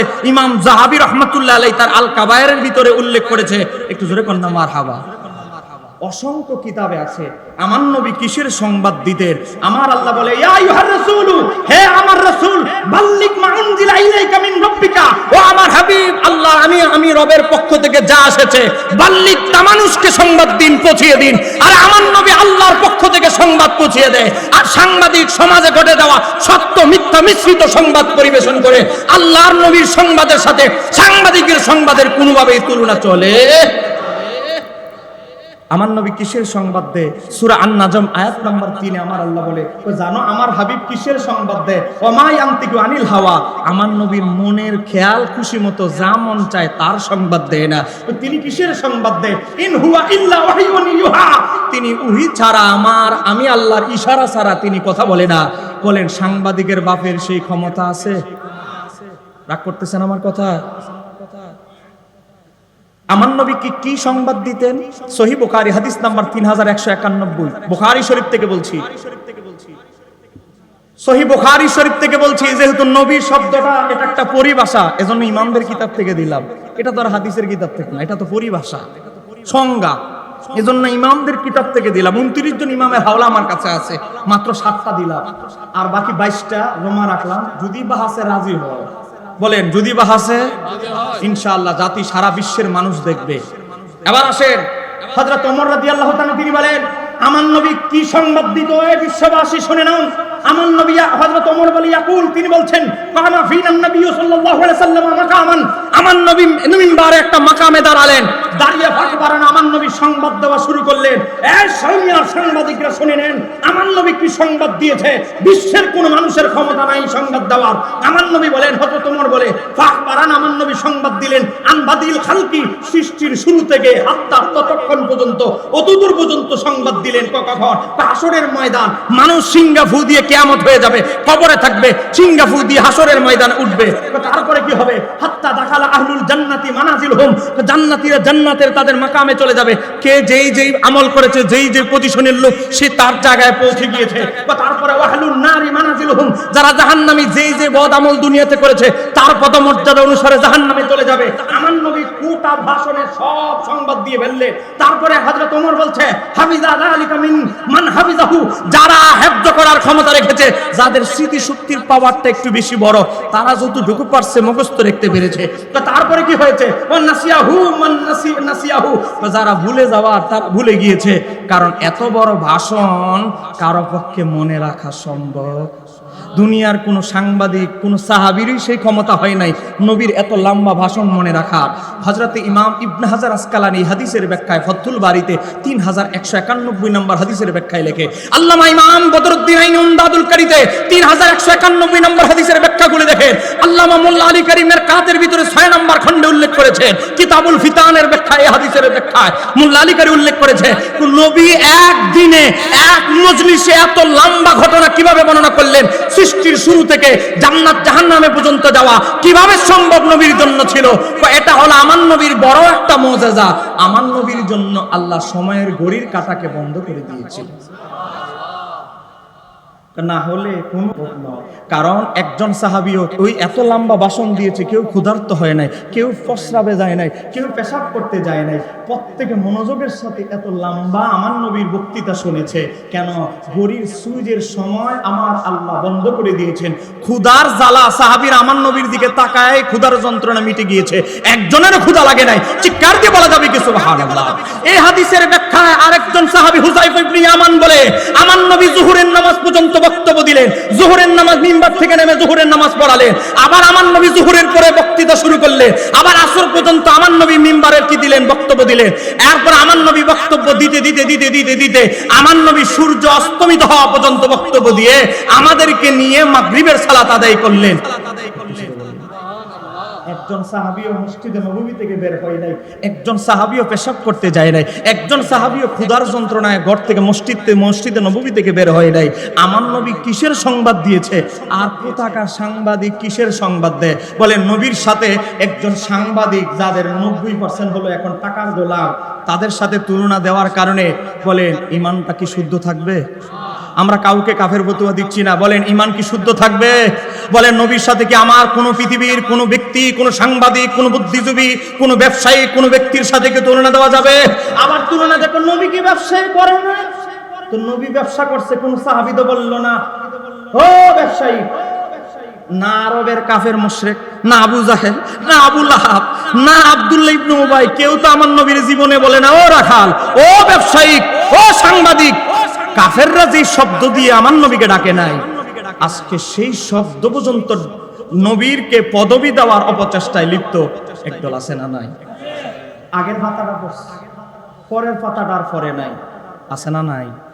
কথা বলেন, বাটপার আছে না নাই? সময় কম, আমার তাহিরি ভাই চলে আসতেছেন, আমি মাইক ছেড়ে দিব। এই ফিতনার যুগে এই কথাগুলো আমি বলছি কেন? কারণ নবী শব্দের অনেকে আলোচনা করতেছেন, পরিপূর্ণ বিশ্লেষণ তুলে ধরে নাই। আমি মনে করি এতগুলো মিডিয়া আছে, আমি আপনাদের কাছে অনুরোধ করব, শুধু নবী শব্দের সঠিক ব্যাখ্যাটা, আমি যে 7টা অভিধান ইমামদের কিতাব থেকে দলিল দিলাম, সাহাবীদের হাদিস থেকে দলিল দিলাম, আপনারা জাতির সামনে আমার নবীর একটা টাইটেল নবী, যেটা কোনো পৃথিবীর ব্যক্তি নয়। আজকে যদি নবী মানি সাংবাদিক হয়, তাহলে পৃথিবীতে যত কোটি কোটি সাংবাদিক আছে তারাও নবী হয়ে যাবে। একটু জোরে কর না। আল্লাহ কয়, আল্লাহর হাবিব কয়, মুসনাদ আহমদের হাদিসে 1,24,000 নবী। এখন এই হুজুরদের ফতোয়া যদি আমরা গ্রহণ করি, বাংলাদেশে এখন আছে হাজার হাজার নবী, কারণ তাদের অর্থ নবী মানে সাংবাদিক। এই সাংঘাতিক তাফসীর যারা করতেছে, এই সাংঘাতিক তাফসীরের কবলে যারা পড়বে, ঈমান চলে যাবে। আজকে দল পূজার অন্ধত্বের কারণে আজকে মন্দিরে গিয়ে আজকে গীতা পাঠ করার পরেও আজকে কিছু বলে না। আজকে রোজা আর বলেন, রোজা আর একই মুদ্রার এপিটুপি, বলেন ঈমান থাকবে? বলেন আমরা রোজা রাখি কার সন্তুষ্টির জন্য? আর আজকে আপনি যাদেরকে ভোট পাওয়ার দান্দায় ফজিলত দিতে গিয়ে আকাশ উঠে ফেলতেছেন ফাউন দিয়ে, তারা তাদের দেবতাকে সন্তুষ্ট করার জন্য উপবাস থাকে, আমরা মাওলাকে সন্তুষ্ট করতে উপবাস থাকি। আমরা কোন ধর্মকে ছোট করব না, আমরা আমাদের ধর্মের যৌক্তিকতা তুলে ধরছি। বলেন আমাদের সুবহে সাদিক থেকে সন্ধ্যা পর্যন্ত খাবার, স্ত্রী, সব কিছু থেকে বিরত থাকা। আর অন্য আরেকটা সম্প্রদায় যারা দেবতাকে সন্তুষ্ট করার জন্য উপবাস থাকে, তাদের আর আমাদের পার্থক্য আকাশ আর জমিন। কথা বলে না কেন, ঠিক কিনা? যদি আমরা এই কথা বলি, আজকে আমাদের একটাই টাইটেল, আরে অমুক বক্তা, আরে এত মাজার পূজারি। এ বলেন, আমরা কি মাজারে যিনি শুয়ে আছে তার ইবাদত করি না আল্লাহ? আরেকটু জোরে বলে। আজকে আমরা ইবাদত করি আল্লাহর। আজকে এই কথিত বাতিল পন্থীরা এমন অবস্থা হয়েছে, তারা জীবিত ব্যক্তিদের ঈমান নষ্ট করার পাশাপাশি যারা কবরে শুয়ে আছে তাদেরকেও শান্তিতে থাকতে দিচ্ছে না। বলেন বাস্তব না অবাস্তব? এই দেখেন, এক বেচারা ফতোয়া দিয়েছে, এক বেচারার কাছে ফতোয়া জানতে চেয়েছে। বইয়ের নাম রাসূল সাল্লাল্লাহু আলাইহি সাল্লামের সালাত। আমার অনেক ভাইরা মনোযোগের সাথে আলোচনা শুনছেন, বিশেষ করে অনেক যুবক সম্প্রদায় এসেছে, একটু জোরে বলেন না মারহাবা। আমি আপনাদেরকে ধন্যবাদ জানাচ্ছি। এই বইয়ের ভিতরে তাকে প্রশ্ন করা হয়েছে, মৃত ব্যক্তির কবর যদি পুরাতন হয়ে যায়, মনে করেন 80 বছর 70 বছর, ওই ব্রিটিশ আমলের কবর, বাপ দাদার কবর পুরাতন হয়ে গেছে, সেই কবরের উপরে কিছু করা যাবে কি যাবে না প্রশ্ন করেছে। আপনারা কি কথাটা বুঝতে পারছে? আপনার দাদার কবর 110 বছর হয়ে গেছে, আপনার দাদার বাবার কবর 150 বছর হয়ে গেছে, এখন সেই কবরে কিছু করা যাবে কি যাবে না? এখন আমাদের বক্তব্য হচ্ছে, কবর পুরাতন হোক নতুন হোক, কবর কবরই। বলেন, কবর পুরাতন হোক, শাহজালাল ইয়ামানির কবর 700 বছর হয়ে গেছে, এখন এটা কবর না, এটা বলার ফতোয়া দেওয়ার ক্ষমতা কারো আছে? খাজা গরিবে নওয়াজের মাজার 800 বছর হয়ে গেছে, তার মানে কি খাজা গরিবে নওয়াজের মাজার আর এখন আর কবর নাই, এটা বললে কি এ বলেন ফতোয়াটা কি সঠিক হবে? এ দেখেন আহলে হাদিসেরা কিভাবে মৃত মানুষকে কষ্ট দিচ্ছে, ফতোয়া দিতেছে। কই কি, আর যদি সে কবর বহু পুরাতন হয়, কারো কবরস্থান যদি পুরাতন হয়ে যায়, হাড় হাড্ডি মাটিতে মিশে গিয়ে সবকিছু মাটি হয়ে যায়, তাহলে সেই জায়গা, এটা আর কবর নাই, এটা জায়গা হয়ে গেছে, সেই জায়গা সাধারণ জায়গার মতো হয়ে যাবে, সেখানে ফল ফসল উৎপাদন করা যাবে, ঘর নির্মাণ করা যাবে, শুধু এখানেই না, ঘর বাড়ি না, আরো কিছু করতে পারবেন, সব ধরনের সুবিধা সেখান থেকে নেওয়া যাবে। মানে আপনি সিনেমা হল, টয়লেট, যা মন চায় কবরবাসীর উপরে বানাইতে পারবেন, খালি কবরটা পুরাতন হয়ে গেলেই হবে। একটু জোরে বলে। হ্যাঁ মুসলমান, আমি এই কথাগুলো কেন বলছি? হয়তো অন্য বক্তা, অন্য কেউ হয়তো এলাকা আপনাদের বলবে না, আমার দায়িত্ব হচ্ছে এই মৃত ব্যক্তিরা যারা কবরে শুয়ে আছে তাদেরকে পর্যন্ত এই আহলে হাদিসেরা শান্তিতে থাকতে দিতেছে না। কথা কন না কেন, ঠিক কি না? যদিও কিছুদিন আগে এক বেচারা লাশ 22 দিন পরে উঠায়া আগুনে করে ফেলছে, এই গর্দবের দলেরা এটাও বুঝতেছে না, যার লাশটা উঠায় ফেলেছে তেল দিতেছে, এত আগুন দিতেছে, তাও সহজে পুড়ে না। 22 দিনে তো নষ্ট হয় নাই, তার লাশটাও সহজে পুড়তেছে না। সময় কম, আমি সেদিকে যাচ্ছি না। আপনারা বলেন, আপনার বাপ দাদার কবরকে যারা টয়লেট বানানোর ফতোয়া দেয়, আপনার বাপ দাদার কবরের উপরে যারা ট্রাক্টর চালানোর ফসল উৎপাদনের জন্য যারা ফতোয়া দেয়, বলেন তারা কি মুসলমানদের শুভাকাঙ্ক্ষী হতে পারে? আরেকটু জোরে বলেন, হতে পারে? মুসলমান, হ্যাঁ মুসলমান, আমি একটি হাদিস বলছি, কিচ্ছা কাহিনী আমি বলবো না, আমি অসংখ্য কিতাবের নাম, আমি এই 1.5 ঘন্টা ব্যাপী আমি অসংখ্য কিতাবের নাম আমি বলেছি, হাদিস নাম্বার আমি বলেছি, আপনাদেরকে আমি বলছি। দেখেন, আল্লাহর হাবিব সাল্লাল্লাহু আলাইহি সাল্লামের সাহাবী হযরত আব্দুল্লাহ ইবনে আব্বাস রাদিয়াল্লাহু তাআলা আনহু, বলেন নাম শুনছেন আপনারা? তিনি বর্ণনা করছেন, আন ইবনে আব্বাস ক্বালা ক্বালা রাসূলুল্লাহ সাল্লাল্লাহু আলাইহি সাল্লাম, আমার নবী বলেন, মা মিন আহাদিন ইয়ামুরু বিকাবরি আখিহিল মুমিনি, একজন মুমিন যখন তার বাবার কবরের কাছে যায়, এ বাবা, আপনার বাবার লাশটা হয়তো খেয়ে ফেলেছে, আপনার বাবার হাড্ডিগুলো হয়তো মাটির সাথে মিশে গিয়েছে, কিন্তু আপনার বাবার আত্মা কবরে আছে। কথা কর, বলেন আপনার বাবার আত্মা কবরে, তার আত্মা আপনাকে দেখতে পায়, চিনতে পায়। আমার নবী বলে, একটা মুসলমান যখন তার বাবার কবরের কাছে যাবে, দাদার কবরের কাছে যাবে, দাদির কবরের কাছে যাবে, কি হবে? দাঁড়াইতে দেরি কি হবে? কানা ইয়ারিফুহু ফিদ দুনিয়া, দাঁড়াইতে দেরি। দাদি দুনিয়াতে নাতিকে চিনতে যেমনি ভুল হতো না, কবর থেকে তার নাতিকে দেখতে কোনো মুমিন ব্যক্তির ভুল হয় না। একটু জোরে বলা যাবে কি সুবহানাল্লাহ? আপনার বাবা আপনাকে দুনিয়াতে যেমনে চিনতো, কবর থেকে আপনাকে কানা ইয়ারিফুহু ফিদ দুনিয়া, দুনিয়াতে যেমনে চিনতো তদ্রুপ চিনতে থাকে। এখানেই শেষ নয়, আমরা বলি আসসালামু আলাইকুম ইয়া আহলাল কুবুর, বলি কি বলি না? যদিও এই আহলে হাদিস আব্দুর রাজ্জাক বিন ইউসুফ তার এই বইয়ের ভিতরে ফতোয়া দিয়েছে, আসসালামু আলাইকুম ইয়া আহলাল কুবুর এই দোয়া চলবে না। জোরে কোন না নাউযুবিল্লাহ। অথচ ইমাম তিরমিজি হাদিসটিকে হাসান বলেছে, ইমাম নববী কিতাবুল আসকার হাদিসটিকে হাসান বলেছে, ইমাম খতিবুত তিবরিজি মিশকাতে হাদিসটিকে কিতাবুল জানাজা হাসান বলে এনেছে, মোল্লা আলী কারী মেরকাতে হাদিসটিকে হাসান বলেছে। এ বাবা, এতগুলো মুহাদ্দিস বলে হাদিসটা মজবুত, আর কথিত লামাযাবিরা বলে আসসালামু আলাইকুম ইয়াহালাল কুবুর, এই দোয়া চলবে না। একটু জোরে বলেন না নাউযুবিল্লাহ। এ আমার বাবারা ভাইরা, কত দিকে সর্বাঙ্গে ঘা, মলম লাগাবো কোথায়? চতুর্দিকে বললাম না, কান পর্যন্ত হাত উঠানো থেকে শুরু করে সালাম পর্যন্ত বেদাত আর জয়ীফ হাদিস, তো কোথায় কয়টা জবাব দিব? এবার দেখেন, আমার নবী বলে একটা মুসলমান যখন তার বাবার কবরের কাছে যায়, দাদার কবরের কাছে গিয়ে বলে আসসালামু আলাইকুম ইয়া আহলাল কুবুর, সালাম দে। আমার নবী বলে ফায়ুসাল্লিমু আলাইহি ইল্লা আরাফাহু, তারপরে সালামটা দিতে দেরি, কবরে যিনি শুয়ে আছে তাকে চিনতে একটু ভুল হয় না। এরপরে কি করে? ওয়ারাদ্দা আলাইহিস সালাম, চিনে তাকায়, দেখতে থাকে, আমার নাতি এসেছে, আমার ছেলে এসেছে আমার জিয়ারত করতে। আপনার আমার চেহারা দেখে দেখে মৃত ব্যক্তিরা কবর থেকে সালামের জবাব দিয়ে দেয়।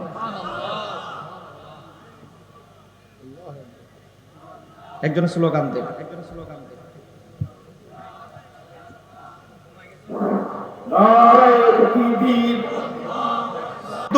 দুনিয়াতে নাতি যেভাবে দাদি যেভাবে নাতিকে চিনতে ভুল হয় না, দুনিয়াতে মা যেভাবে ছেলেকে চিনতে ভুল হয় না, খবর থেকে আপনার আত্মীয় স্বজন আমাদেরকে চিনতে ভুল করবে না। তারপর আপনি যখন সালাম দিবেন, ফায়াসাল্লিমু আলাইহি ইল্লা রাব্বাহু ওয়া রাদ্দা আলাইহিস সালাম, আপনার মা আপনার বাবা আপনার কবর থেকে চিনে দেখে দেখে আপনার সালামের জবাব দিবে।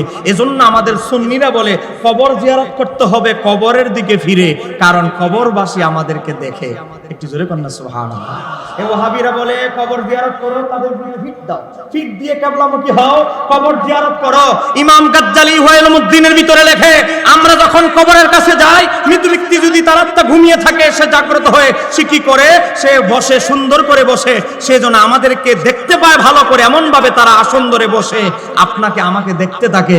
এজন্য আমাদের সুন্নিরা বলে কবর জিয়ারত করব কবরের দিকে ফিরে, নবীর রওজা জিয়ারত করব নবীর রওজার দিকে ফিরে।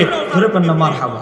মোল্লা আলী কারী শরহিকুল আকবরে বলেছে, যারা বলে কিবলামুখী হয়ে কবর জিয়ারত করতে হবে, এই ফতোয়া মারদুদ। আল্লামা ইমাম কামালউদ্দিন ইবনুল হুমাম ফতুল কাদির লিখেছে, যারা বলে কবরের দিকে ফিরে জিয়ারত করতে হবে না, কিবলামুখী হয়ে জিয়ারত করতে হবে, তাদের ফতোয়া মারদুদ, প্রত্যাখ্যিত, নিক্ষেপিত, এটা বাতিল ফতোয়া। আমি বলছি না, হানাফি মাযহাবের বড় বড় ইমামরা বলেছে। এই হাদিস ইবনে তাইমিয়া লিখেছে, ইবনে তাইমিয়া তার মাজমাউল ফতোয়া 24 নম্বর খণ্ড 331 পৃষ্ঠা লেখে, ক্বালা ইবনে মুবারক, আব্দুল ইবনে মুবারক বলেন, সাবাতা যালিকা নিন নবী সাল্লাল্লাহু আলাইহি ওয়াসাল্লাম ওয়া সাহাহাহু আব্দুল হক সাহিবুল আহকাম। ইমাম আব্দুল ইবনে মুবারক বলেছে হাদিসটা প্রমাণিত মজবুত। ইমাম আব্দুল হক ইসবিলি আহকামুল কুবরার লেখক, তিনি বলেছেন হাদিসটা সহিহ। তার মানে কি বোঝা গেল? আপনার বাবা মার কবর যত অবস্থায় খারাপ হোক, তাদের আত্মা তাদের কবরে থাকে, তারা আমাদেরকে চিনতে পারে, তারা আমাদেরকে দেখতে পারে আমরা যখন জিয়ারত করি। আর কথিত আহলে হাদিসেরা বলে, তোমার আব্বা আম্মার, আপনার আব্বা আম্মার কবর পুরাতন হয়ে গেছে, এখানে ট্রাক্টর দিয়ে ফসল উৎপাদন করেন, টয়লেট বানান, সিনেমা বানান, দোকান দেন, কোনো অসুবিধা নাই। বলেন এই বাতিলদের ফতোয়ার সাথে আমরা একমত? কথা বলেন, এই বিভ্রান্তিকর ফতোয়ার সাথে কি আমরা একমত? তাহলে সব কবরস্থান 50 বছরের পরে সব বুলডোজার দিয়ে মাঠ বানায় দিতে হবে, এদের এই ফতোয়া শুনলে। কথা কন না কেন? ঠিক কি রে? আল্লাহ সুবহানাহু ওয়া তাআলা চতুর্মুখী গুমরা ফিতনা থেকে আমাদেরকে হেফাজত করুন। জোরে বলেন আমিন। এই ফিতনার যুগে নামাজ নিয়ে সবচেয়ে বেশি বিভ্রান্ত। একটা নামাজ শিক্ষা বই আছে, সহজ পদ্ধতিতে সহি নামাজ শিক্ষা, 30 সেকেন্ড আপনাদেরকে বলছি। এখানে 5 ওয়াক্ত কালেমা লা ইলাহা ইল্লাল্লাহ নিয়ে ষড়যন্ত্র, এখানে আমি জবাব দিয়েছি হাদিসের আলোকে। আবু যর গিফারি থেকে কালেমা লা ইলাহা ইল্লাল্লাহু মুহাম্মাদুর রাসূলুল্লাহ, যারা বলে কালেমা লা ইলাহা ইল্লাল্লাহ তারা কালেমা চোর। বলেন তারা কি চোর? কালেমা চোর। আমি প্রমাণ করে দিয়েছি আবু যর গিফারি সহ হাদিস উল্লেখ করে। তারপরে পবিত্রতা, মহিলাদের মাসিকের মাসালা, বাচ্চা হলে তারা কতদিন পর থেকে নামাজ পড়তে পারবে। অনেক মহিলারা লজ্জা শরমে বিভিন্ন মানুষকে আলেম থেকে জানতে পারে না, তাদেরকে বলবো আপনাদের ওয়াইফকে একটা বই উপহার দিবেন। কালেমা, আযান, ইকামত থেকে শুরু করে 5 ওয়াক্ত নামাজ, ফরজে কিফায়া নামাজ, ওয়াজিব নামাজ, সুন্নতে মুআক্কাদা, পাশাপাশি নাবির নিচে, কারণ আমরা হাত বাঁধি, নারী পুরুষের নাকি নামাজ এক, জোরে বলেন না নাউজুবিল্লাহ। এটা আরেকটা ফিতনা। নারী পুরুষ সবাই একভাবে নাচ বাদে একভাবে নামাজ পড়বে, নারী আর পুরুষের কোনো ডিফারেন্স নাই। এখানে 14টা পার্থক্য হাদিসের আলোকে উল্লেখ করা হয়েছে। 32 রকমের নফল নামাজ আছে, 46টা দুরুদ আছে। রোগ হলে কোন দুরুদ, বাচ্চাদের স্মৃতিশক্তি খারাপ 266 পৃষ্ঠায় দুরুদ আছে, যারা ঋণগ্রস্ত 268 পৃষ্ঠায় দুরুদ আছে, যারা লোনই শেষ হয় না ঋণ তাদের জন্য এই বইটা, যারা বিয়ে করেছেন যারা বিয়ে করবেন তাদের জন্য এই বইটা। আমার লেখা না, আলা হযরত লিখেছেন, ইমাম আহমদ রেজা খান ফাজেলে বেরলভী। পিতা মাতা স্বামী স্ত্রী ও শিক্ষকদের অধিকার। আপনার বাবা মার প্রতি আপনার কয়টা অধিকার, বাবা মা হিসেবে আবার সন্তানদের প্রতি কয়টা অধিকার এখানে আছে। বিশেষ করে পিতা স্বামী স্ত্রী, স্বামীর প্রতি স্ত্রীর কয়টা অধিকার, স্ত্রীর প্রতি স্বামীর কয়টা অধিকার, এখানে আলা হযরত বিস্তারিত দলিলা দিল্লার আলোকে তুলে ধরেছেন। আরেকটা শিক্ষকদের অধিকার। আজকে আমরা দেখতেছি শিক্ষকদের উপরে আজকে কিভাবে অত্যাচার নিপীড়ন করতেছে, এক কথা বলে না কারণ ঠিক কিনা। আলা হযরত এখানে তুলে ধরেছেন একজন শিক্ষক সমাজের একজন শিক্ষক আমাদের মানুষ গানা বানানোর কারিগর, তাদের প্রতি আমাদের কয়টা কর্তব্য দায়িত্ব আছে আমরা জানি না বলে আজকে শিক্ষকদেরকে টর্চার করা হচ্ছে, দাড়িতে ধরা হচ্ছে, কালারে ধরা হচ্ছে, টেনে হেসড়ে। একটা হকারের সাথে এরকম ব্যবহার করে না যেভাবে আজকে আমাদের পুলিশ বাহিনী শিক্ষকদের সাথে এমন আচরণ করছে, কথা বলেন ঠিক কিনা। এখানে আলা হযরত শিক্ষকদের অধিকার সম্পর্কে আমাদের সচেতনতামূলক নির্দেশনা দিয়েছেন কোরআন হাদিসের আলোকে। যদি সম্ভব হয় আপনারা নেবেন। আমার সব বই অনলাইনে উন্মুক্ত, অনলাইনে সব বই চলে। কারো লাগলে 150 টাকা করে 300 টাকা এই বইটা নেবেন। পিতামাতা স্বামী স্ত্রী শিক্ষকদের অধিকার, এই বইটা আমার তাহিরি ভাইকে ইতিপূর্বে আগে দেওয়া হয় নাই, আমি আজকে উপহার দিচ্ছি। একটু জোরে বলেন না মারহাবা।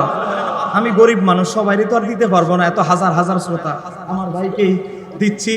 এর মাধ্যমে আপনাদের দোয়া হাসিল করতেছি। আমার আলোচনা এখানেই শেষ। আসসালামু আলাইকুম ওয়া রাহমাতুল্লাহি তাআলা।